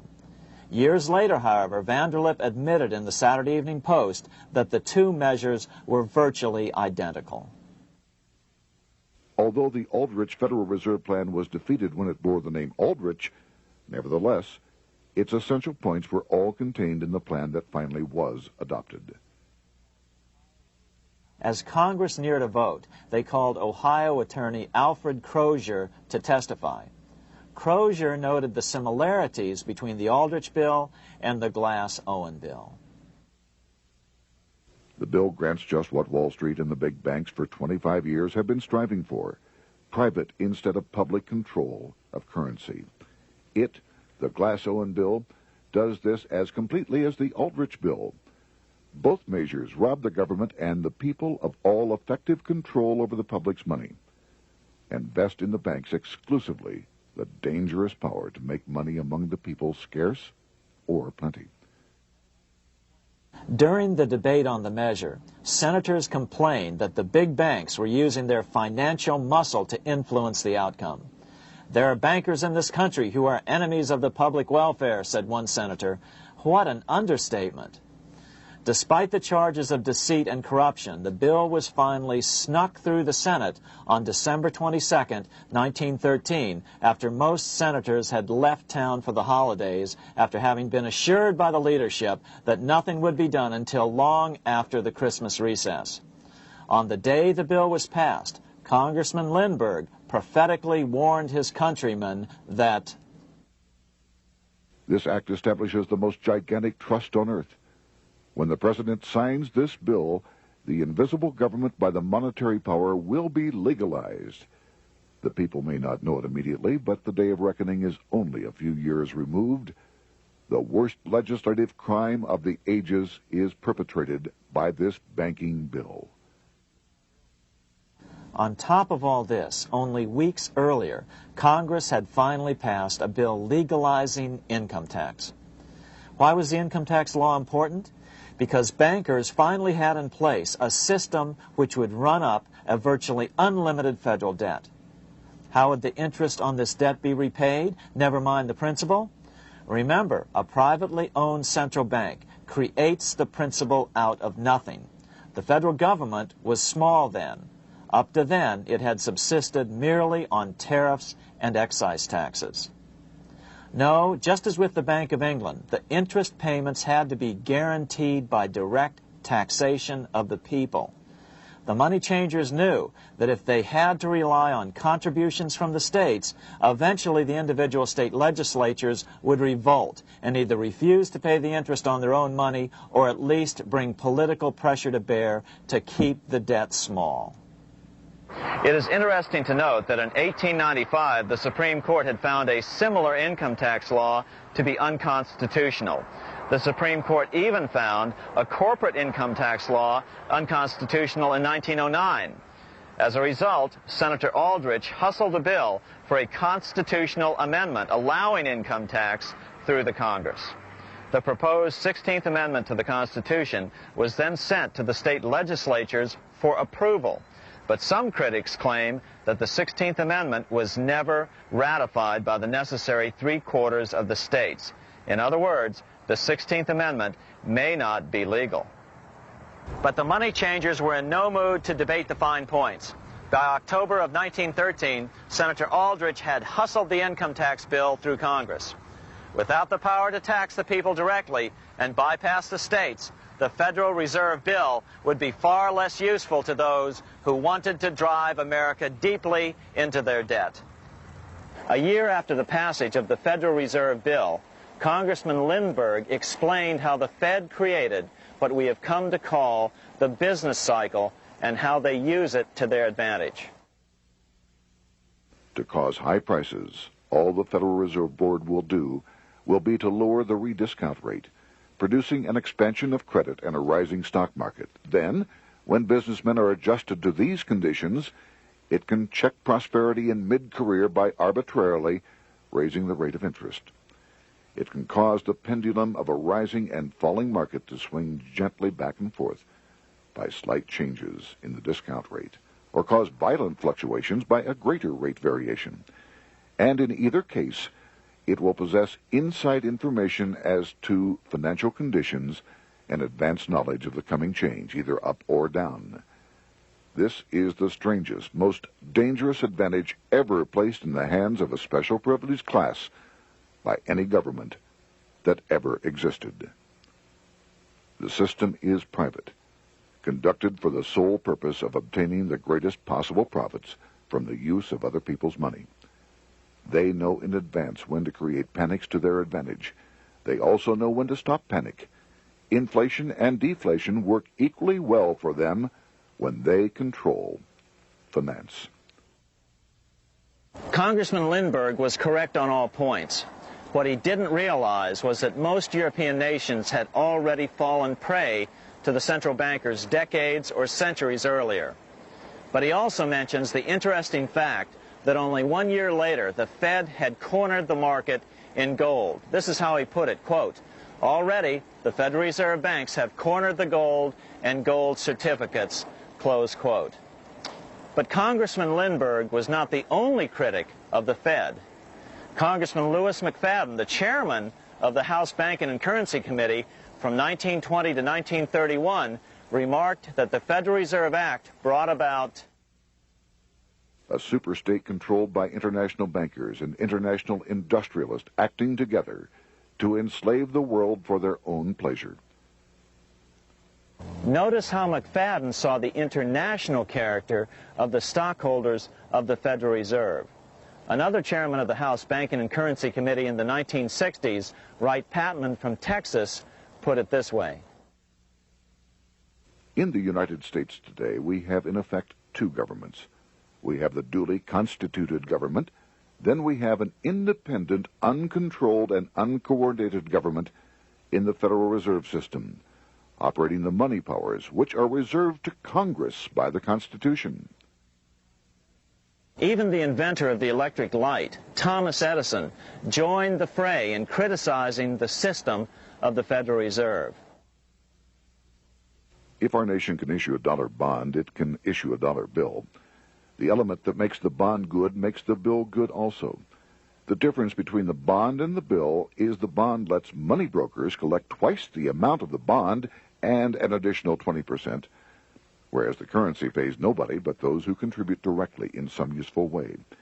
It is absurd to say that our country can issue $30 million in bonds and not $30 million in currency. Both are promises to pay, but one promise fattens the usurers, and the other helps the people. 3 years after the passage of the Federal Reserve Act, even President Wilson began to have second thoughts about what had been unleashed during his first term in office.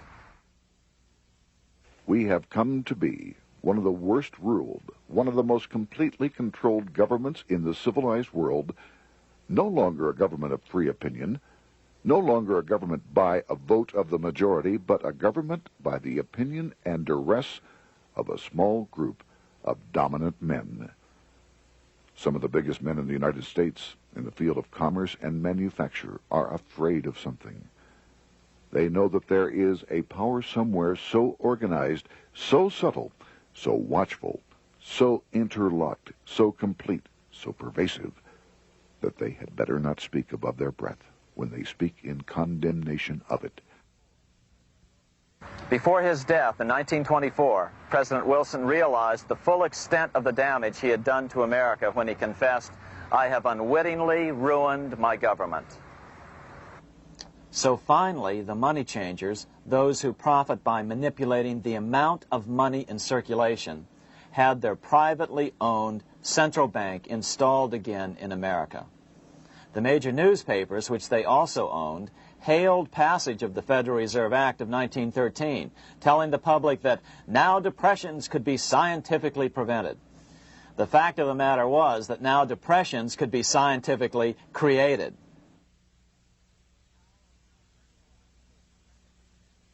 Power was now centralized to a tremendous extent. Now it was time for a war, a really big war. In fact, the First World War. Of course, to the central bankers, the political issues of war don't matter nearly as much as the profit potential, and nothing creates debts like warfare. England was the best example at that time. During the 119-year period between the founding of the Bank of England and Napoleon's defeat at Waterloo, England had been at war for 56 years, and much of the remaining time she'd been preparing for war. In World War I, the German Rothschilds loaned money to the Germans, the British Rothschilds loaned money to the British, and the French Rothschilds loaned money to the French. In America, J.P. Morgan was the sales agent for war materials to both the British and the French. In fact, 6 months into the war, Morgan became the largest consumer on earth, spending $10 million a day. His offices here at 23 Wall Street were mobbed by brokers and salesmen trying to cut a deal. In fact, it got so bad that the bank had to post guards at every door and at the partners' homes as well. Many other New York bankers made out as well from the war. President Wilson appointed Bernard Baruch to head the War Industries Board. According to historian James Perloff, both Baruch and the Rockefellers profited by some $200 million during the war. But profits were not the only motive. There was also revenge. The money changers never forgave the czars for their support of Lincoln during the Civil War. Also, Russia was the last major European nation to refuse to give in to the privately owned central bank scheme. 3 years after World War I broke out, the Russian Revolution toppled the Tsar and installed the scourge of communism. Jacob Schiff of Kuhn Loeb and Company bragged from his deathbed that he had spent $20 million towards the defeat of the Tsar. Money was funneled from England to support the revolution as well. Why would some of the richest men in the world financially back communism, the system that was openly vowing to destroy the so-called capitalism that made them wealthy? Researcher Gary Allen explained it this way. If one understands that socialism is not a share the wealth program, but is in reality a method to consolidate and control the wealth, then the seeming paradox of super-rich men promoting socialism becomes no paradox at all. Instead, it becomes logical, even the perfect tool of power-seeking megalomaniacs. Communism, or more accurately socialism, is not a movement of the downtrodden masses, but of the economic elite. As W. Cleon Skousen put it, In his 1970 book, The Naked Capitalist, power from any source tends to create an appetite for additional power. It was almost inevitable that the super-rich would one day aspire to control not only their own wealth, but the wealth of the whole world. To achieve this, they were perfectly willing to feed the ambitions of the power-hungry political conspirators who were committed to the overthrow of all existing governments and the establishments of a central worldwide dictatorship. but what if these revolutionaries get out of control and try to seize power from the super-rich? After all, it was Mao Zedong who in 1938 stated his position concerning power. Political power grows out of the barrel of a gun. The Wall Street, London axis elected to take the risk. The master planners attempted to control revolutionary communist groups by feeding them vast quantities of money when they obeyed, and contracting their money supply, or even financing their opposition if they got out of control. Lenin began to understand that although he was the absolute dictator of the new Soviet Union, he was not pulling the financial strings. Someone else was silently in control. The state does not function as we desired. The car does not obey. A man is at the wheel and seems to lead it, but the car does not drive in the desired direction. It moves as another force wishes.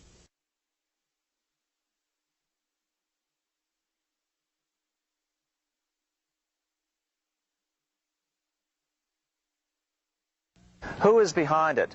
Representative Louis T. McFadden, the chairman of the House Banking and Currency Committee throughout the 1920s and into the Great Depression years of the 1930s, explained it this way.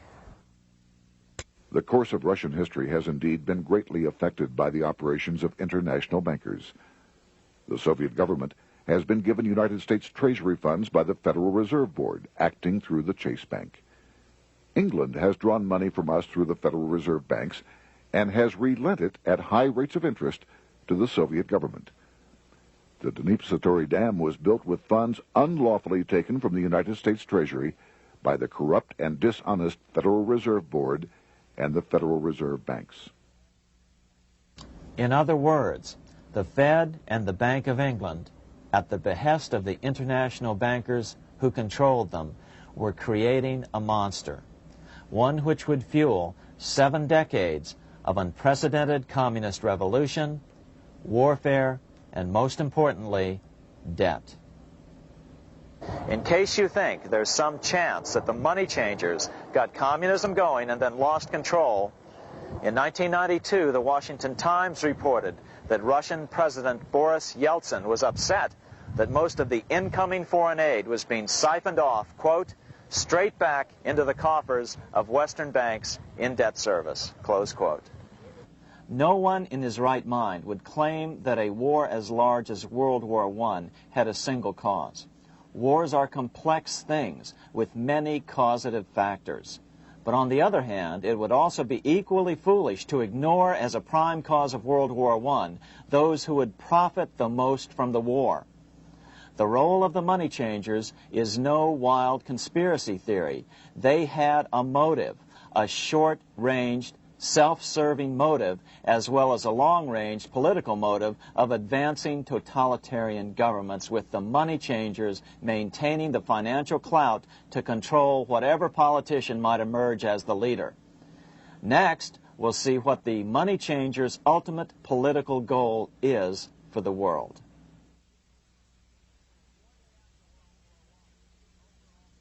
Shortly after World War I, the overall political agenda of the money changers began to be clear. Now that they controlled national economies individually, the next step was the ultimate form of consolidation, world government. The new world government proposal was given top priority at the Paris Peace Conference after World War I. It was called the League of Nations, but much to the surprise of Paul Warburg and Bernard Baruch, who attended the peace conference with President Wilson, the world was not yet ready to dissolve national boundaries. Nationalism still beats strong in the human breast. For example, Lord Curzon, the British Foreign Secretary, called the League of Nations a good joke, even though it was the stated policy of the British government to support it. To the humiliation of President Wilson, the U.S. Congress wouldn't ratify the League either, despite the fact that it had been ratified by many other nations. Without money flowing from the U.S. Treasury, the League died. After World War I, the American public had grown tired of the internationalist policies of Democrat Woodrow Wilson. In the presidential election of 1920, Republican Warren Harding won a landslide victory with over 60% of the vote. Harding was an ardent foe of both Bolshevism and the League of Nations. His election, which opened a 12-year run of Republican presidents in the White House, led to an unprecedented era of prosperity known as the Roaring Twenties. Despite the fact that the war had brought America a debt 10 times larger than its Civil War debt, still the American economy surged. Gold had poured into the country during the war, and it continued to do so afterwards. In the early 1920s, the governor of this bank, the Federal Reserve Bank of New York, a man named Benjamin Strong, met frequently with the secretive and eccentric governor of the Bank of England, Montague Norman. Norman was determined to replace the gold England had lost to the U.S. during World War I and return the Bank of England to its former position of dominance in world finance. On top of that, rich with gold, the American economy might get out of control again, just like it had done after the Civil War. During the next 8 years, under the presidencies of Harding and Coolidge, the huge federal debt built up during World War I was cut by 38%, down to $16 billion, the greatest percentage drop in U.S. history. During the election of 1920, Warren Harding and Calvin Coolidge ran against James Cox, the governor of Ohio, and the little-known Franklin D. Roosevelt, who had previously risen to no higher post than President Wilson's Assistant Secretary of the Navy. After his inauguration, Harding moved quickly to formally kill the League of Nations. Then he quickly moved to reduce domestic taxes while raising tariffs to record heights. Now, this was a revenue policy of which most of the Founding Fathers would certainly have approved. His second year in office, Harding took ill on a train trip in the West and suddenly died. Although no autopsy was performed, the cause was said to be either pneumonia or food poisoning. When Coolidge took over, he continued Harding's domestic economic policy of high tariffs on imports while cutting income taxes.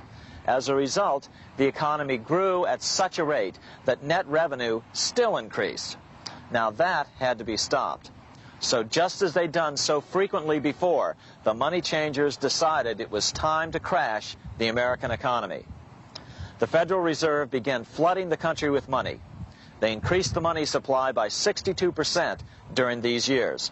Money was plentiful. This is why it was known as the Roaring Twenties. Before his death in 1919, former President Teddy Roosevelt warned the American people what was going on. As reported in the March 27, 1922 edition of the New York Times, Roosevelt said, "These international bankers and Rockefeller Standard Oil interests control the majority of newspapers and the columns of these papers to club into submission or drive out of public office officials who refuse to do the bidding of the powerful, corrupt cliques which compose the invisible government." Just one day before, in the New York Times, the mayor of New York, John Hylan, quoted Roosevelt and blasted those he saw as taking control of America, its political machinery, and its press.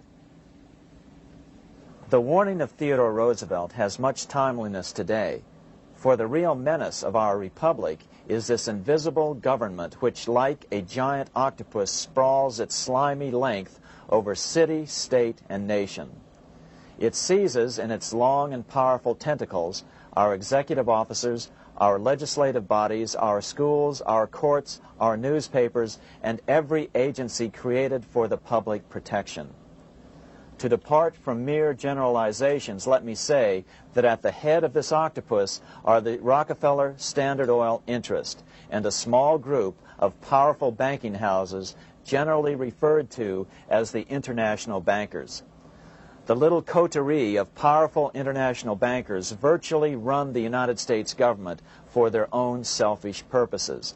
They practically control both parties, write political platforms, make cat's paws of party leaders, use the leading men of private organizations, and resort to every device to place in nomination for high public office only such candidates as will be amenable to the dictates of corrupt big business.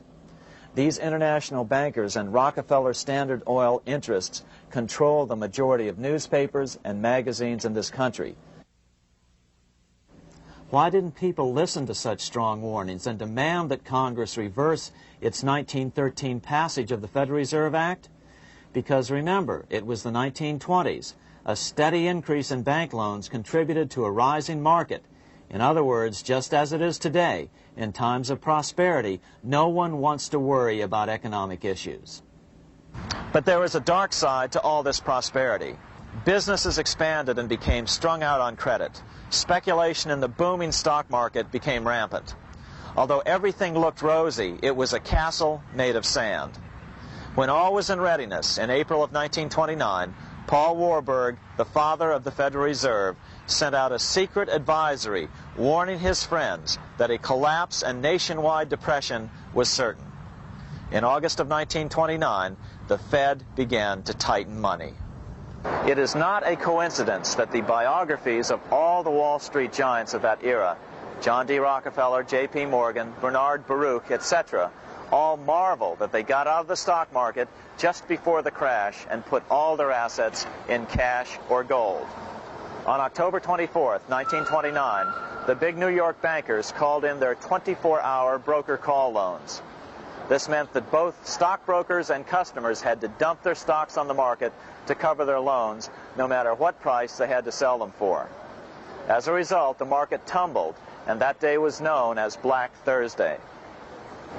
According to John Kenneth Galbraith, writing in The Great Crash, 1929, at the height of the selling frenzy, Bernard Baruch brought Winston Churchill into the visitors' gallery of the New York Stock Exchange here to witness the panic and impress him with his power over the wild events down on the floor.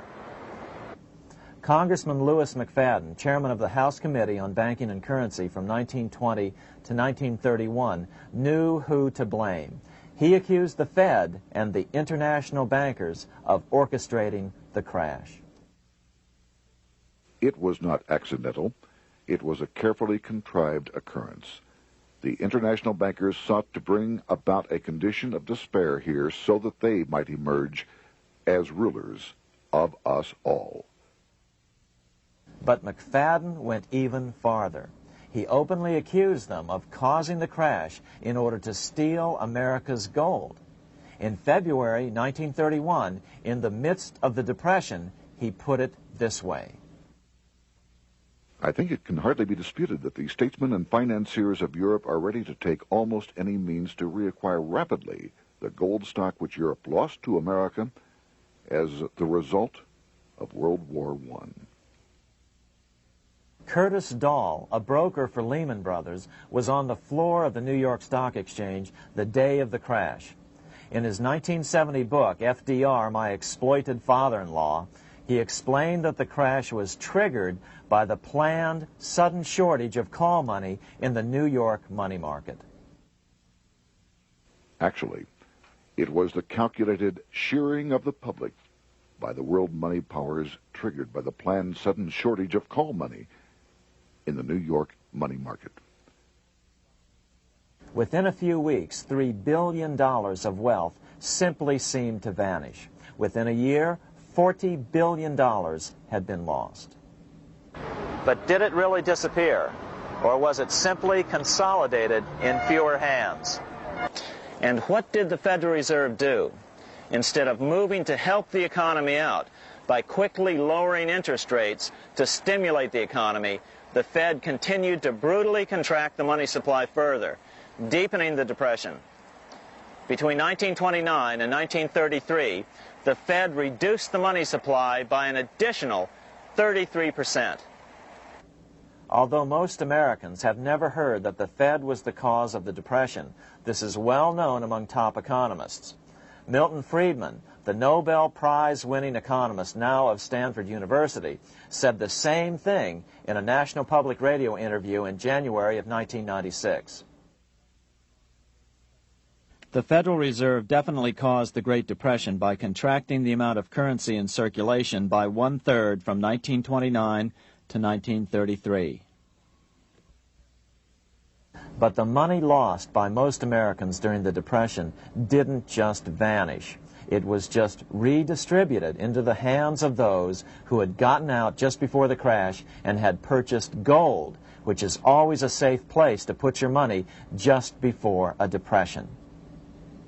But America's money also went overseas. Incredibly, as President Hoover was heroically trying to rescue banks and prop up businesses, with millions of Americans starving as the Great Depression deepened, millions of dollars were being spent rebuilding Germany from damage sustained during World War I. 8 years before Hitler would invade Poland, Representative Louis McFadden, chairman of the House Banking and Currency Committee, warned Congress that Americans were paying for Hitler's rise to power. After World War I, Germany fell into the hands of the German international bankers. Those bankers bought her, and they now own her lock, stock, and barrel. They have purchased her industries, they have mortgages on her soil, they control her production, they control all her public utilities. The international German bankers have subsidized the present government of Germany, and they have also supplied every dollar of the money Adolf Hitler has used in his lavish campaign to build up a threat to the government of Brüning. When Brüning fails to obey the orders of the German international bankers, Hitler is brought forth to scare the Germans into submission. Through the Federal Reserve Board, over $30 billion of American money has been pumped into Germany. You have all heard of the spending that's taken place in Germany. Modernistic dwellings, her great planetariums, her gymnasiums, her swimming pools, her fine public highways, her perfect factories. All this was done on our money. All this was given to Germany through the Federal Reserve Board. The Federal Reserve Board has pumped so many billions of dollars into Germany that they dare not name the total. Franklin D. Roosevelt was swept into office during the 1932 presidential election. Once Roosevelt was in office, however, sweeping emergency banking measures were immediately announced, which did nothing but increase the Fed's power over the money supply. Then, and only then, did the Fed finally begin to loosen the purse strings and feed new money out to the starving American people. At first, Roosevelt railed against the money changers as being the cause of the Depression. Believe it or not, this is what he said on March 4th, 1933, in his inaugural address. Practices of the unscrupulous money changers stand indicted in the court of public opinion, rejected by the hearts and minds of men. The money changers have fled from their high seats in the temple of our civilization. But 2 days later, Roosevelt declared a bank holiday and closed all banks. Later that year, Roosevelt outlawed private ownership of all gold bullion and all gold coins with the exception of rare coins. Most of the gold in the hands of the average American was in the form of gold coins. The new decree was, in effect, a confiscation. Those who didn't comply risk as much as 10 years in prison and a $10,000 fine, the equivalent of $100,000 today. Out in small-town America, some people didn't trust Roosevelt's order. Many were torn between keeping their hard-earned wealth or obeying the government. Those who did turn in their gold were paid the official price for it, $20.66 per ounce. So unpopular was the confiscation order that no one anywhere in government would take credit for authoring it. No congressman claimed it. At the signing ceremony, President Roosevelt made it clear to all present that he was not the author of it and publicly stated that he had not ever read it. Even his Secretary of the Treasury said he'd never read it either, saying it was, quote, what the experts wanted. Roosevelt convinced the public to give up their gold by saying that pooling the nation's resources was necessary to get America out of the Depression. With great fanfare, he ordered a new bullion depository built to hold the mountain of gold the U.S. government was illegally confiscating. By 1936, the U.S. bullion depository at Fort Knox was completed, and in January 1937, the gold began to flow into it. The rip-off of the ages was about to proceed. In 1935, once the gold had all been turned in, the official price of gold was suddenly raised to $35 per ounce. But the catch was, only foreigners could sell their gold at the new higher price.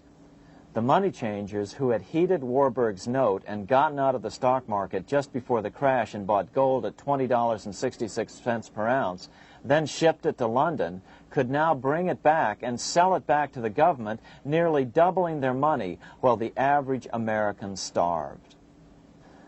The Fort Knox Bullion Depository sits here in the middle of the Fort Knox Military Reservation, 30 miles southwest of Louisville, Kentucky. This was as close as we were permitted to get to the depository despite years of letters from members of Congress to allow our film crew inside. The 4-acre grounds immediately surrounding the building are guarded by an electrified steel fence, an open moat, and 4 machine-gun-armed guard pillboxes at the structure's corners. When the gold began arriving on January 13, 1937, there was unprecedented security. Thousands of official guests watched the arrival of a 9-car train from Philadelphia, guarded by armed soldiers, postal inspectors, Secret Servicemen, and guards from the U.S. Mint. It was all great theater. America's gold supply from across the land had been pooled, supposedly for the public benefit, and then safely tucked into Fort Knox. But all that security would soon be breached by the government itself. Now the stage was set for a really big war, one which would pile up debt far beyond that of World War I. For example, in 1944 alone, the U.S. national income was only $183 billion, yet $103 billion was spent on the war. This was 30 times the spending rate during World War I. In fact, the American taxpayer picked up 55% of the total Allied cost of the war. But equally important, virtually every nation involved in World War II greatly multiplied their debt. In the U.S., for example, federal debt went from $43 billion in 1940 up to $257 billion in 1950, an increase of 598%. Between 1940 and 1950, Japanese debt swelled 1,348%. French debt grew 583%, and Canadian debt soared 417%. After the war, the world was now divided into 2 economic camps: communist command economies on the one hand versus monopoly capitalists on the other, set to fight it out in one perpetual and highly profitable arms race. It was finally time for the central bankers to embark in earnest on their 3-step plan to centralize the economic systems of the entire world and finally bring about their global government or New World Order. The phases of this plan were: Step 1, central bank domination of national economies worldwide. Step 2, centralize regional economies through organizations such as the European Monetary Union and regional trade unions such as NAFTA. Step 3, centralize the world economy through a world central bank, a world money, and ending national independence through abolition of all tariffs by treaties like GATT. Step 1 was completed long ago. Steps 2 and 3 are far advanced, nearing completion. What about gold? Among central banks, the largest holder of gold is now the IMF. It and central banks now control 2/3 of the world's gold supply, giving them the ability to manipulate the gold market. Remember the money changer's golden rule: he who has the gold makes the rules. But before we get into solutions to our problem, let's take a look at what happened to all that gold in Fort Knox. Because if we don't understand that the gold has been stolen, we'll allow ourselves to be stampeded into the wrong solution: a gold-backed currency. Most Americans still believe that the gold is still here at Fort Knox. At the end of World War II, Fort Knox contained over 700 million ounces of gold, an incredible 70% of all the gold in the world. How much remains? No one knows. Despite the fact that federal law requires an annual physical audit of Fort Knox gold, the Treasury has consistently refused to conduct one. The truth is that a reliable audit of whatever remains here has not been conducted since President Eisenhower ordered one in 1953. Where did America's gold in Fort Knox go? Over the years, it was sold off to European money changers at the $35 per ounce price. Remember, this was during a time when it was illegal for Americans to buy any of their own gold from Fort Knox. In fact, there was a very infamous case where the Firestone family set up a string of dummy corporations to purchase Fort Knox gold and keep it in Switzerland, never hitting U.S. shores. They were eventually caught, however, and successfully prosecuted. Finally, by 1971, all the pure gold had been secretly removed from Fort Knox, drained back to London. Once the gold was gone from Fort Knox, President Nixon closed the gold window by repealing Roosevelt's Gold Reserve Act of 1934, finally making it legal once again for Americans to buy gold. Naturally, gold prices immediately began to soar. 9 years later, gold sold for $880 per ounce, 25 times what the gold in Fort Knox was sold for. One would think that eventually someone in the government would get wind of what was happening and blow the whistle. The largest fortune in the history of the world stolen. Shades of the old James Bond film, Goldfinger. Well, as a matter of fact, Ian Fleming, the author of the James Bond series, was head of the British counterintelligence service, MI5. Some believe in the intelligence community that he wrote much of his fiction as a warning, as many authors of fiction do. If the removal of all the good delivery gold from Fort Knox can be viewed as a deliberate raid on the U.S. Treasury, then such an operation might well have been years in the making, namely 40 years. Certainly enough time for Fleming to get wind of it and try to prevent it. So just how did the story of the Fort Knox gold robbery get out? It all started with an article in a New York periodical in 1974.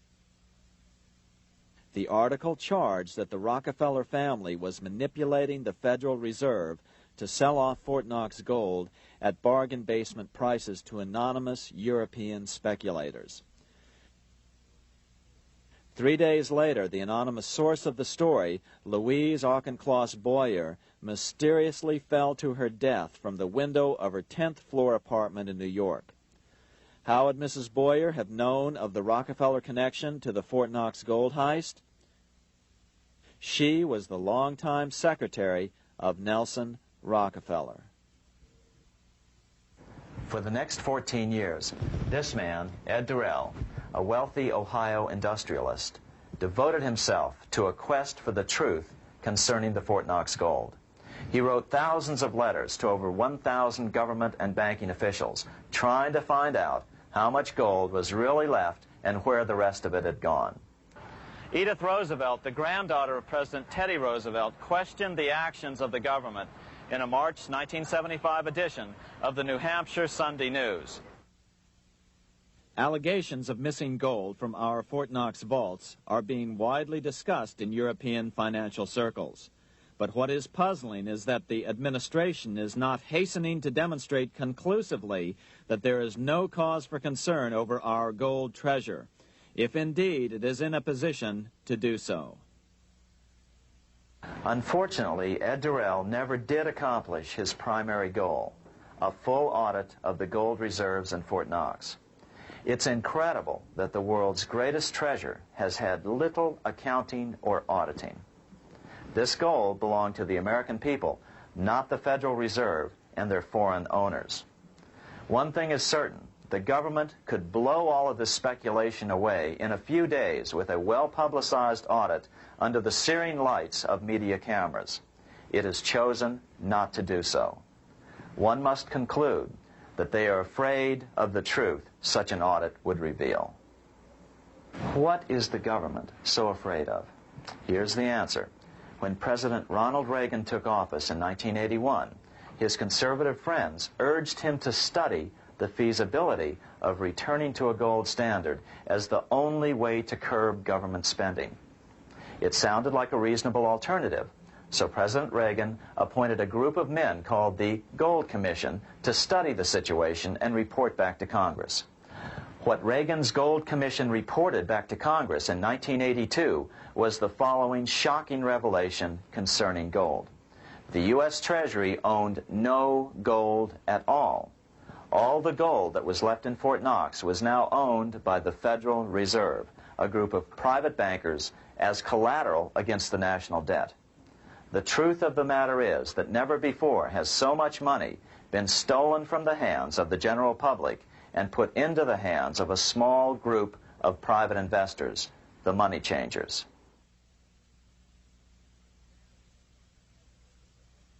I'm standing in front of the headquarters of the International Monetary Fund located in Washington, D.C.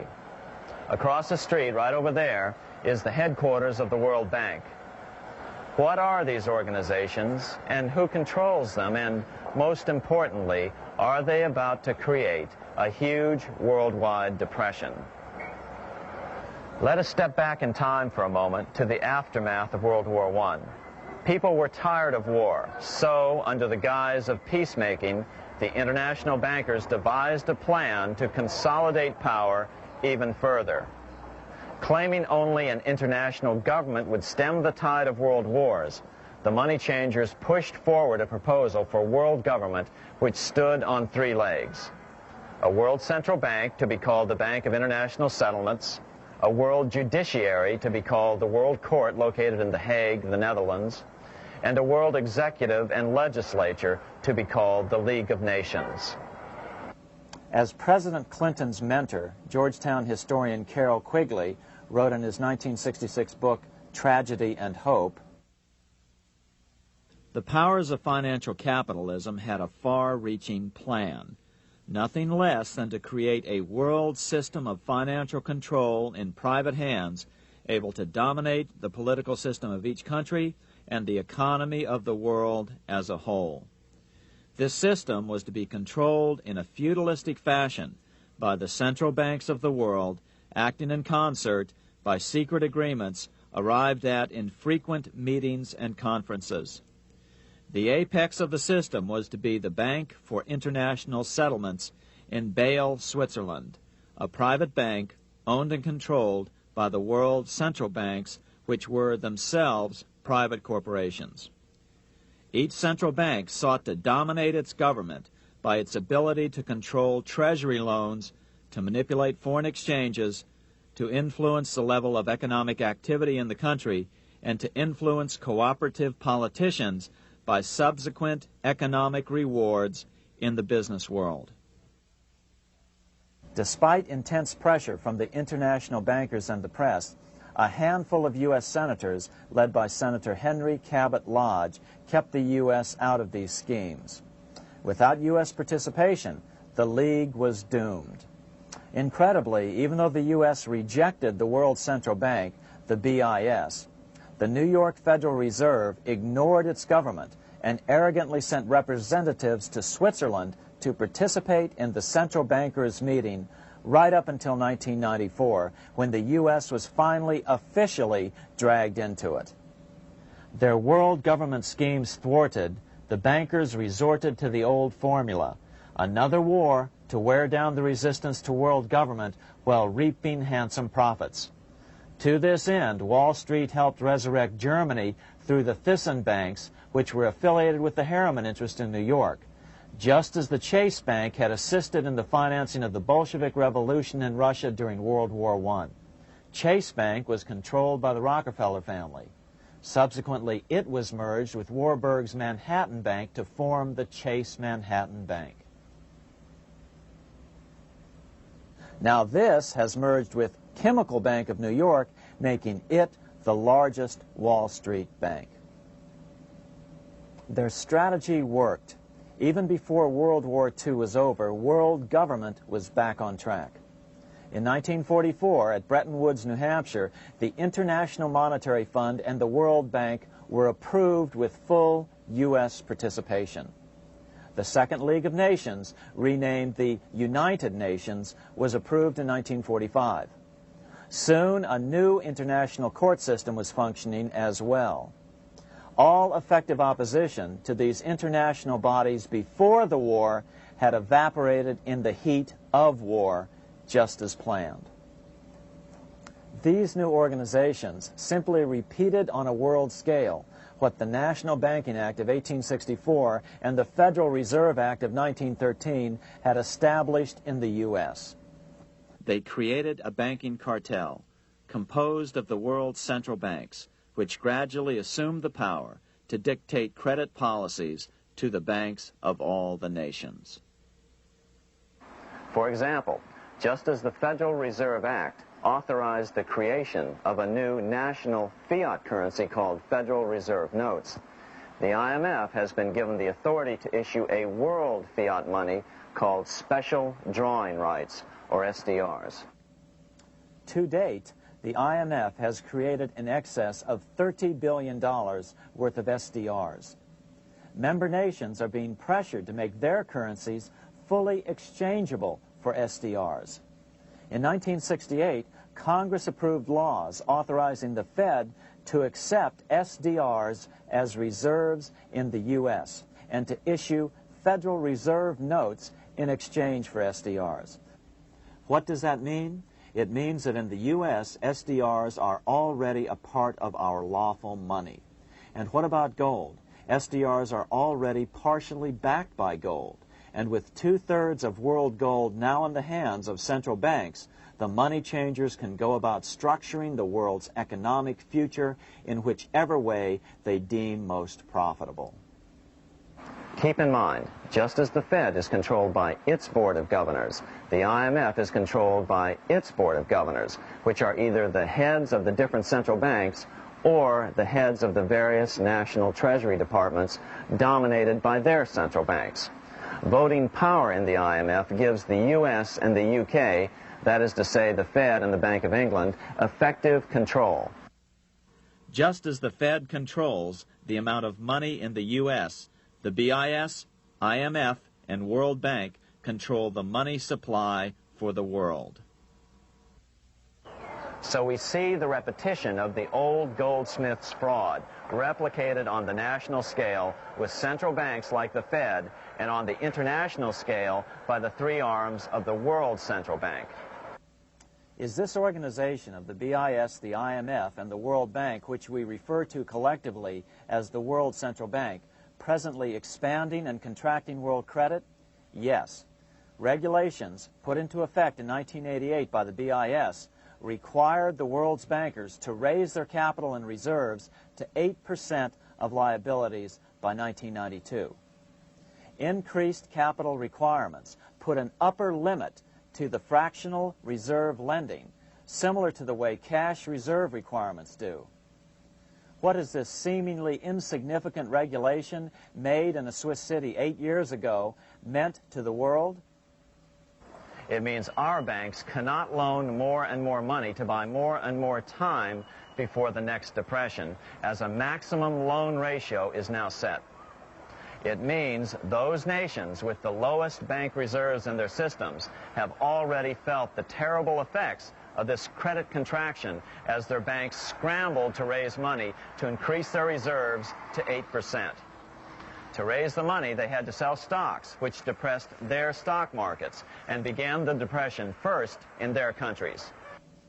Japan, which in 1988 had among the lowest capital and reserve requirements and thus was the most affected by the regulation, has experienced a financial crash which began almost immediately in 1989, which has wiped out a staggering 50% of the value of its stock market since 1990 and 60% of the value of its commercial real estate. The Bank of Japan has lowered its interest rates to 1/2 of 1%, practically giving away money to resurrect the economy, but still the depression worsens. Due to the $20 billion U.S. bailout of Mexico, the financial collapse in that nation is already known here. Yet despite the bailout, the economy continues to be a disaster. One huge debt after another is rolled over as new loans are being made simply to enable Mexico to pay the interest on the old loans. In the south of Mexico, the poor have been in open revolt as every spare peso is being siphoned out of the country to make interest payments. It is important to note that a radical transfer of power is taking place as nations become subservient to a supranational world central bank controlled by a handful of the world's richest bankers. As the IMF creates more and more SDRs by the stroke of a pen on IMF ledgers, more and more nations borrow them to pay interest on their mounting debts and gradually fall under the control of the faceless bureaucrats of the World Central Bank. As the worldwide depression worsens and spreads, this will give the World Central Bank the power of economic life and death over these nations. It will decide which nations will be permitted to receive further loans and which nations will starve. Despite all the rhetoric about development and the alleviation of poverty, the result is a steady transfer of wealth from the debtor nations to the money changers' central banks which control the IMF and the World Bank. For example, in 1992, the third world debtor nations, which borrowed from the World Bank, paid $198 million more to the central banks of the developed nations for World Bank-funded purposes than they received from the World Bank. All this increases their permanent debt in exchange for temporary relief of poverty caused by prior borrowings. Already, these repayments exceed the amount of the new loans. By 1992, Africa's external debt had reached $290 billion, 2.5 times greater than in 1980, resulting in skyrocketing infant mortality rates and unemployment, deterioration of schools, housing, and the general health of the people. The entire world faces the immeasurable suffering already destroying the third world and now Japan, all for the benefit of the money changers. As one prominent Brazilian politician put it, "The Third World War has already started. It is a silent war, not for that reason any less sinister. The war is tearing down Brazil, Latin America, and practically all the Third World. Instead of soldiers dying, there are children. It is a war over the Third World debt, one which has as its main weapon interest, a weapon more deadly than the atom bomb, more shattering than a laser beam."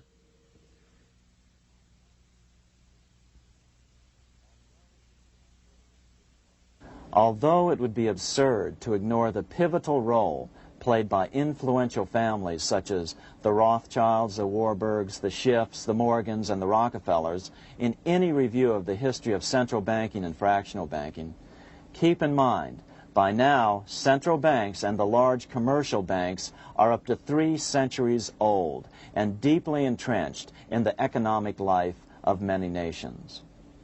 These banks are no longer dependent on clever individuals such as a Nathan Rothschild. Years ago, the question of ownership was important, but no longer. For example, both the Bank of England and the Bank of France were nationalized after World War II, and nothing changed, nothing at all. They endure and continue to grow, now protected by numerous laws, paid politicians, and mortgaged media, untouched by the changing of generations. 3 centuries have given them an aura of respectability.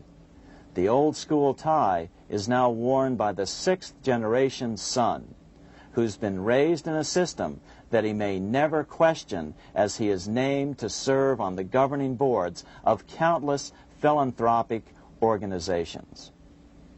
To focus attention today on individuals or families, or to attempt to sort out the current holders of power, serves little useful purpose and would be a distraction from the cure. The problem is far bigger than that. It is the corrupt banking system that was and is being used to consolidate vast wealth into fewer and fewer hands that is our current economic problem. Change the names of the main players now, and the problem will neither go away nor even miss a beat. Likewise, among the hordes of bureaucrats working in the World Bank, central banks, and international banks, only a tiny fraction have any idea of what's really going on. No doubt they'd be horrified to learn that their work is contributing to the terrible impoverishment and gradual enslavement of mankind to a few incredibly rich plutocrats. So really, there's no use in emphasizing the role of individuals anymore. And the problem even transcends the normal spectrum of political right and left. Both communism and socialism, as well as monopoly capitalism, have been used by the money changers. Today, they profit from either side of the new political spectrum. The big government, welfare state on the so-called left wing versus the neoconservative, laissez-faire capitalists who want big government totally out of their lives on the right wing. Either way, the bankers win. Monetary reform is the most important political issue facing this nation. That clarified, let's proceed to the conclusions in the spirit Lincoln declared, with malice towards none, with charity towards all. At the start of this video, we ask a number of troubling questions. Let's be sure we've answered them. What's going on in America today? Why are we over our heads in debt? Why can't the politicians bring debt under control? Why are we over our heads in debt? Because we're laboring under a debt money system that is designed and controlled by private bankers. Now, some will argue that the Federal Reserve System is a quasi-governmental agency. But the President appoints only 2 of the 7 members of the Federal Reserve Board of Governors every 4 years. And he appoints them to 14-year terms, far longer than his own. The Senate does confirm those appointments, but the whole truth is that the President wouldn't dare appoint anyone to that board of whom Wall Street does not approve. Of course, this does not preclude the possibility that some honorable men may be appointed to the Board of Governors. But the fact is that the Fed is specifically designed to operate independently of our government, as are nearly all other central banks. Some argue that the Fed promotes monetary stability. We saw the current head of the Bank of England, Eddie George, claim that this was the most important role of a central bank. In fact, the Fed's record of stabilizing the economy shows it to be a miserable failure in this regard. Within the first 25 years of its existence, the Fed caused 3 major economic downturns, including the Great Depression, and for the last 30 years has shepherded the American economy into a period of unprecedented inflation.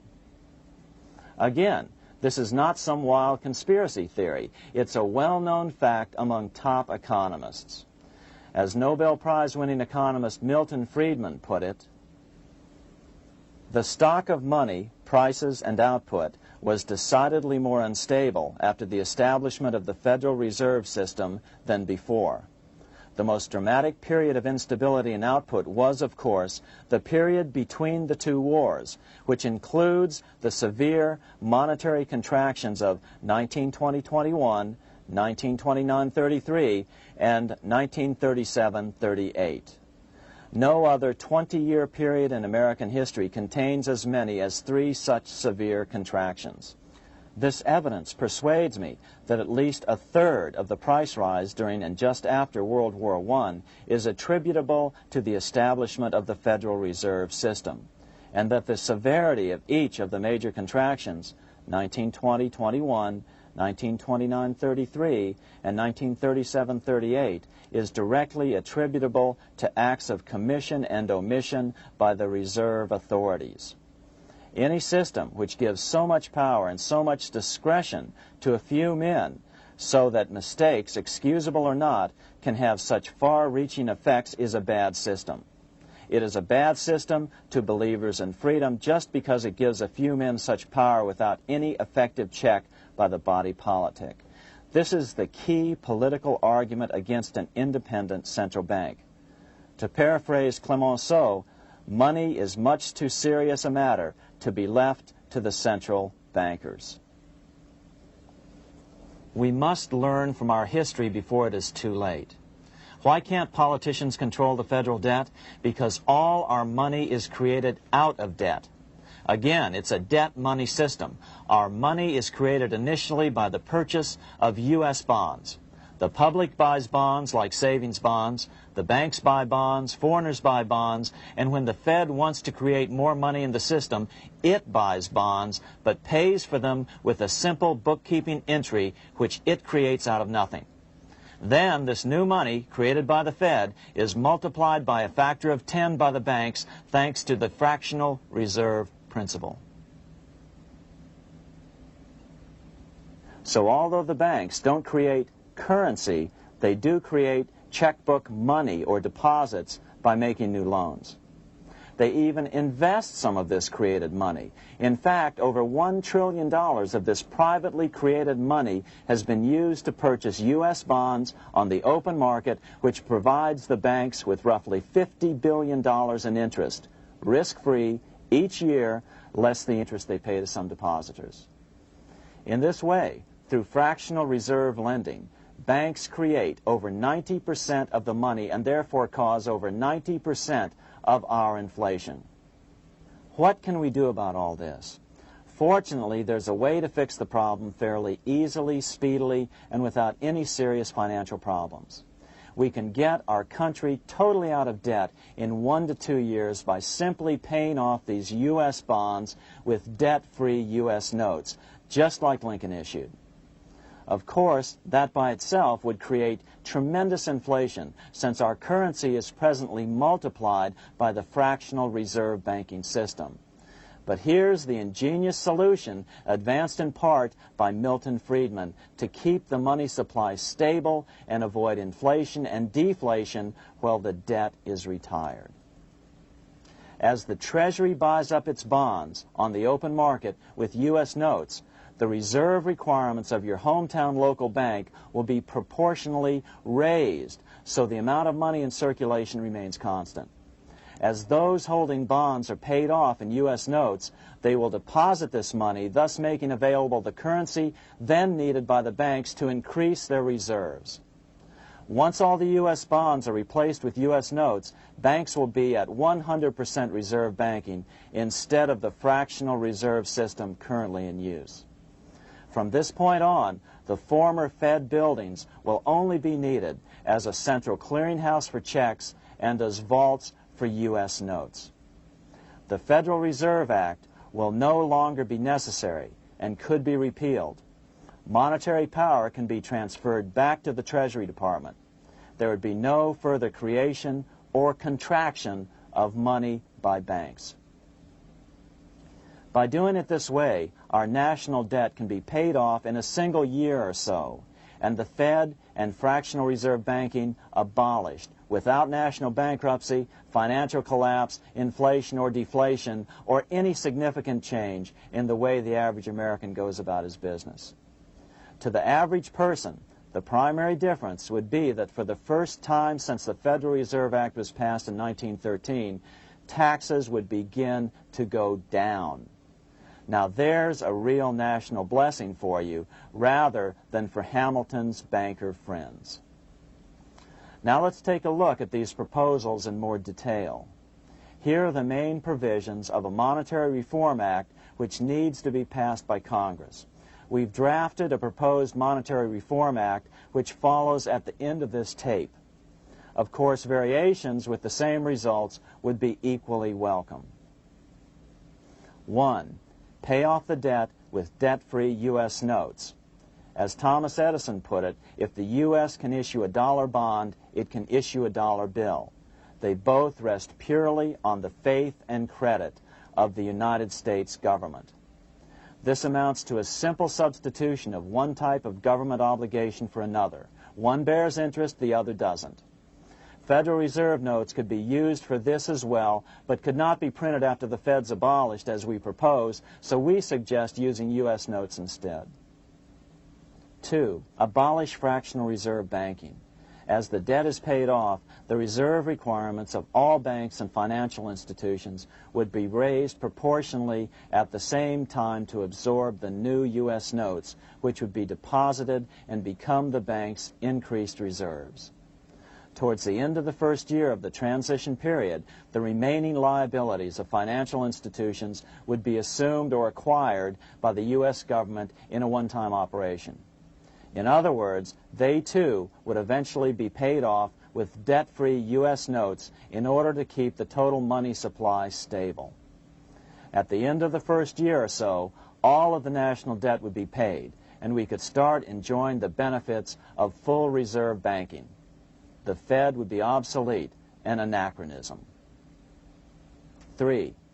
Repeal the Federal Reserve Act of 1913 and the National Banking Act of 1864. These acts delegate the money power to a private banking monopoly.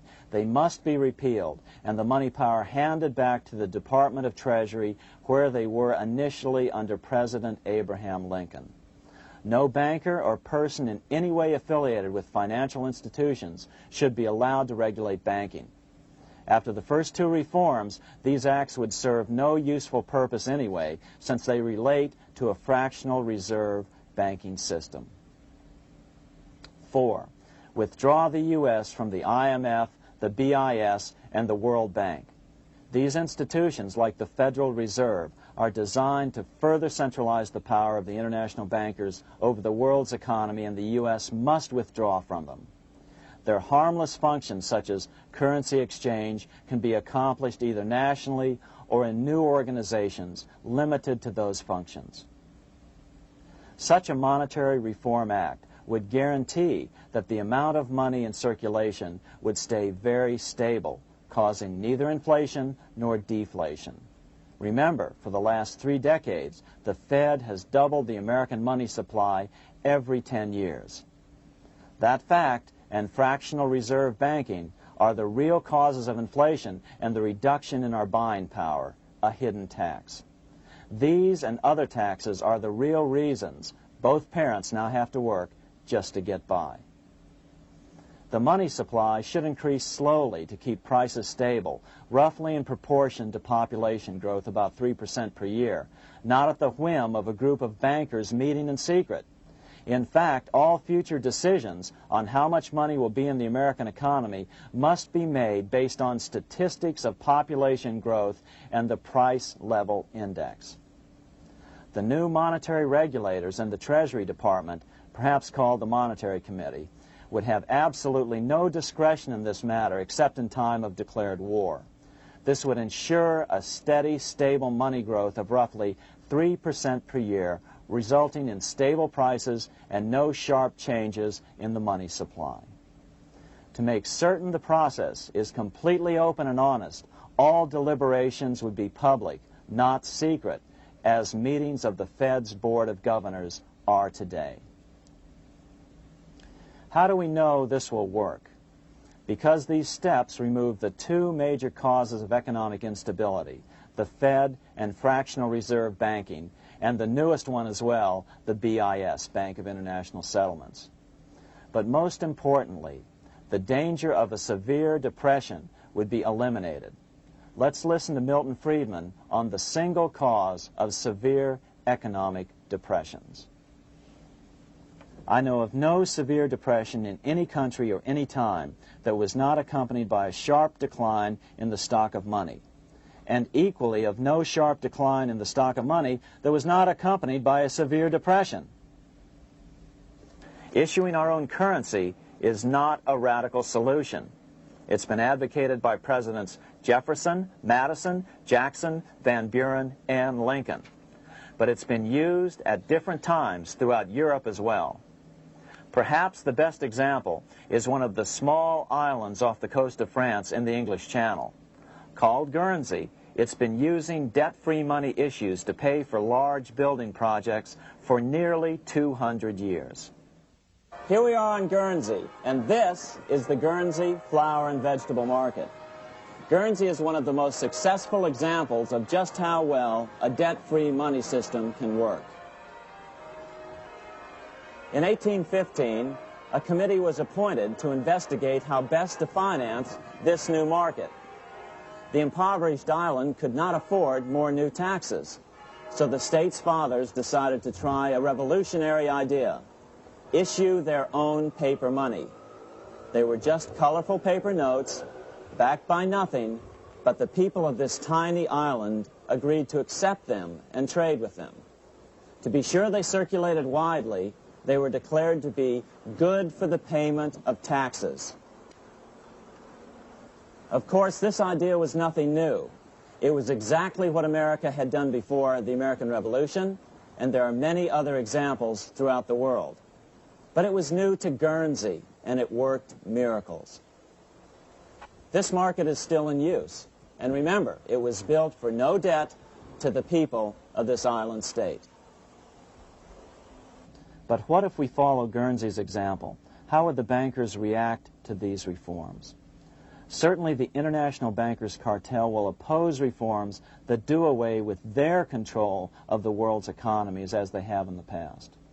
But it is equally certain that Congress has the constitutional authority and responsibility to authorize the issuance of debt-free money, U.S. notes, and to reform the very banking laws it ill-advisedly enacted.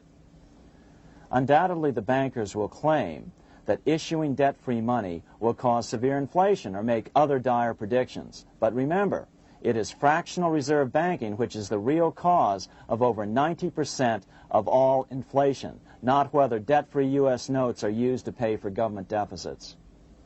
In the current system, any spending excesses on the part of Congress are turned into more debt bonds, and the 10% purchased by the Fed are then multiplied many times over by the bankers, causing over 90% of all inflation. Our fractional reserve and debt-based banking system is the problem. We must ignore its inevitable resistance to reform and remain firm until the cure is complete. As the director of the Bank of England in the 1920s, Sir Josiah Stamp put it, referring to this modern fractional reserve banking system, banking is conceived in iniquity and born in sin. Bankers own the earth. Take it away from them, but leave them the power to create money and control credit, and with the flick of a pen, they will create enough money to buy it back again. Take this great power away from the bankers, and all great fortunes like mine will disappear, and they ought to disappear, for this would be a better and happier world to live in. But if you want to continue the slaves of bankers and pay the cost of your own slavery, let them continue to create money and to control credit. Americans are slowly figuring this out. Today, over 3,200 cities and counties have endorsed the proposal of a nonprofit organization called Sovereignty. The Sovereignty movement calls for Congress to authorize the Secretary of the Treasury to issue $90 billion per year of U.S. notes, not Federal Reserve notes nor debt-based bonds, to loan money interest-free to cities, counties, and school districts for needed capital improvements. Remarkably, and to their praise, the Community Bankers Association of Illinois, representing 515 member banks, has endorsed this sovereignty proposal, a good step in the right direction. As Milton Friedman has repeatedly pointed out, no severe depression can occur without a severe contraction of money. In our system, only the Fed, the Bank of International Settlements, with U.S. bankers' cooperation, or a combination of the largest Wall Street banks could cause a depression. In other words, our economy is so huge and resilient, a depression just can't happen by accident. Unless we reform our banking system, they will always have that power. They can pull the plug on our economy anytime they choose. The only solution is to abolish the Fed and the fractional reserve banking system and withdraw from the BIS. Only that will break the power of the international bankers over our economy. And keep in mind, a stock market crash itself cannot cause a severe depression. Only the severe contraction of our money supply can cause a severe depression. The stock market crash of 1929 only wiped out market speculators, mostly the small to medium ones, resulting in $3 billion in wealth changing hands.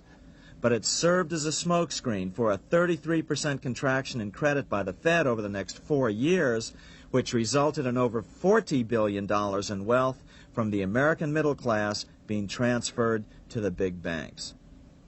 Then, despite impotent howls of protest from a divided Congress, the independent Fed kept the money supply contracted for a full decade. Only World War II ended the terrible suffering the Fed inflicted on the American people.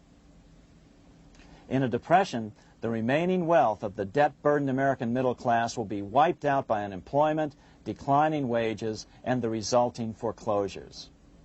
If we start to act to reform our monetary system, the money changers may do what they did in 1929 and then the 1930s, crash the stock market and use that as a smokescreen while contracting the money supply. But if we're determined to fight to regain control over our money, we can come out of it fairly quickly, perhaps in only a very few months, as U.S. notes begin to circulate and replace the money withdrawn by the bankers. The longer we wait, the greater the danger we'll permanently lose control of our nation. But some still wonder why the international bankers would want to cause a depression. Wouldn't that be killing the goose that is currently laying all those golden interest eggs? Remember what Larry Bates said at the first of this videotape. You see, in periods of economic upheaval, in economic crisis, wealth is not destroyed. It is merely transferred. Do we have any hints as to what the money changers have in store for us? Here's what David Rockefeller, the chairman of Chase Manhattan Bank, the largest Wall Street bank, had to say. We are on the verge of a global transformation. All we need is the right major crisis and the nation will accept the New World Order. So, crisis is needed to fulfill their plans quickly. The only question is when the crisis will occur. Fortunately, we probably have a little time. It's unlikely that this crisis will occur before the 1996 elections, but after that, the danger begins rising. But whether or not they decide to cause a crash or a depression through relentless increases in taxes and the loss of hundreds of thousands of jobs being sent overseas thanks to trade agreements such as GATT and NAFTA, the American middle class is an endangered species. Cheaper labor, including slave labor in Red China, which Harry Wu has heroically documented, is being used to compete with American labor. In other words, money is being consolidated in fewer and fewer hands as never before in the history of this nation or the world.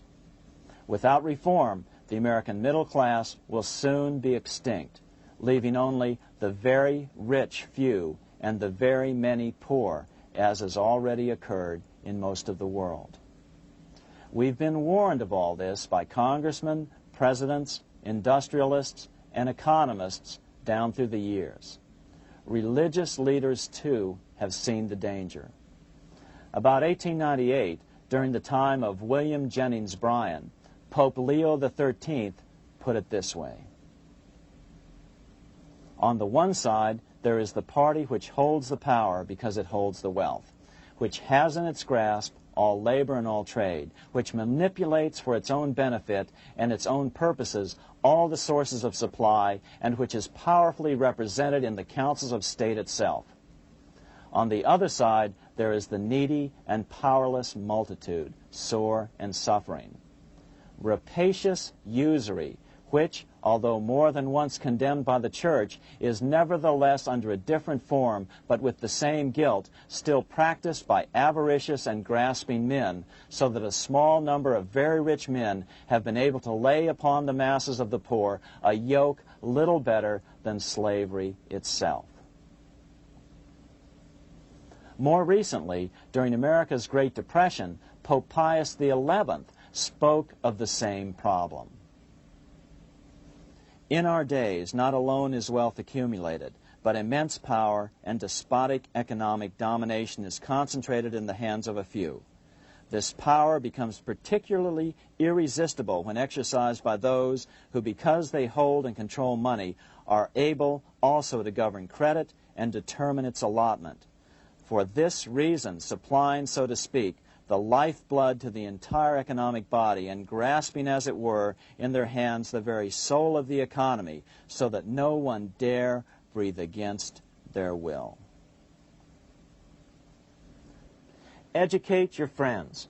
Our country needs a solid group who really understand how our money is manipulated and what the solutions really are.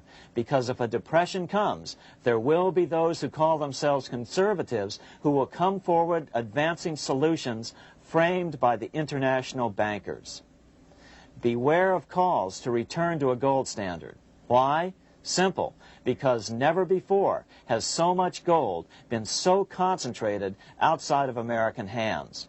And never before has so much gold been in the hands of international governmental bodies such as the World Bank and International Monetary Fund. A gold-backed currency usually brings despair to a nation, and to return to it would certainly be a false solution in our case.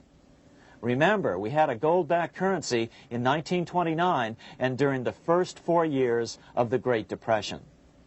Likewise, beware of any plans advanced for a regional or world currency. This is the international bankers' Trojan horse.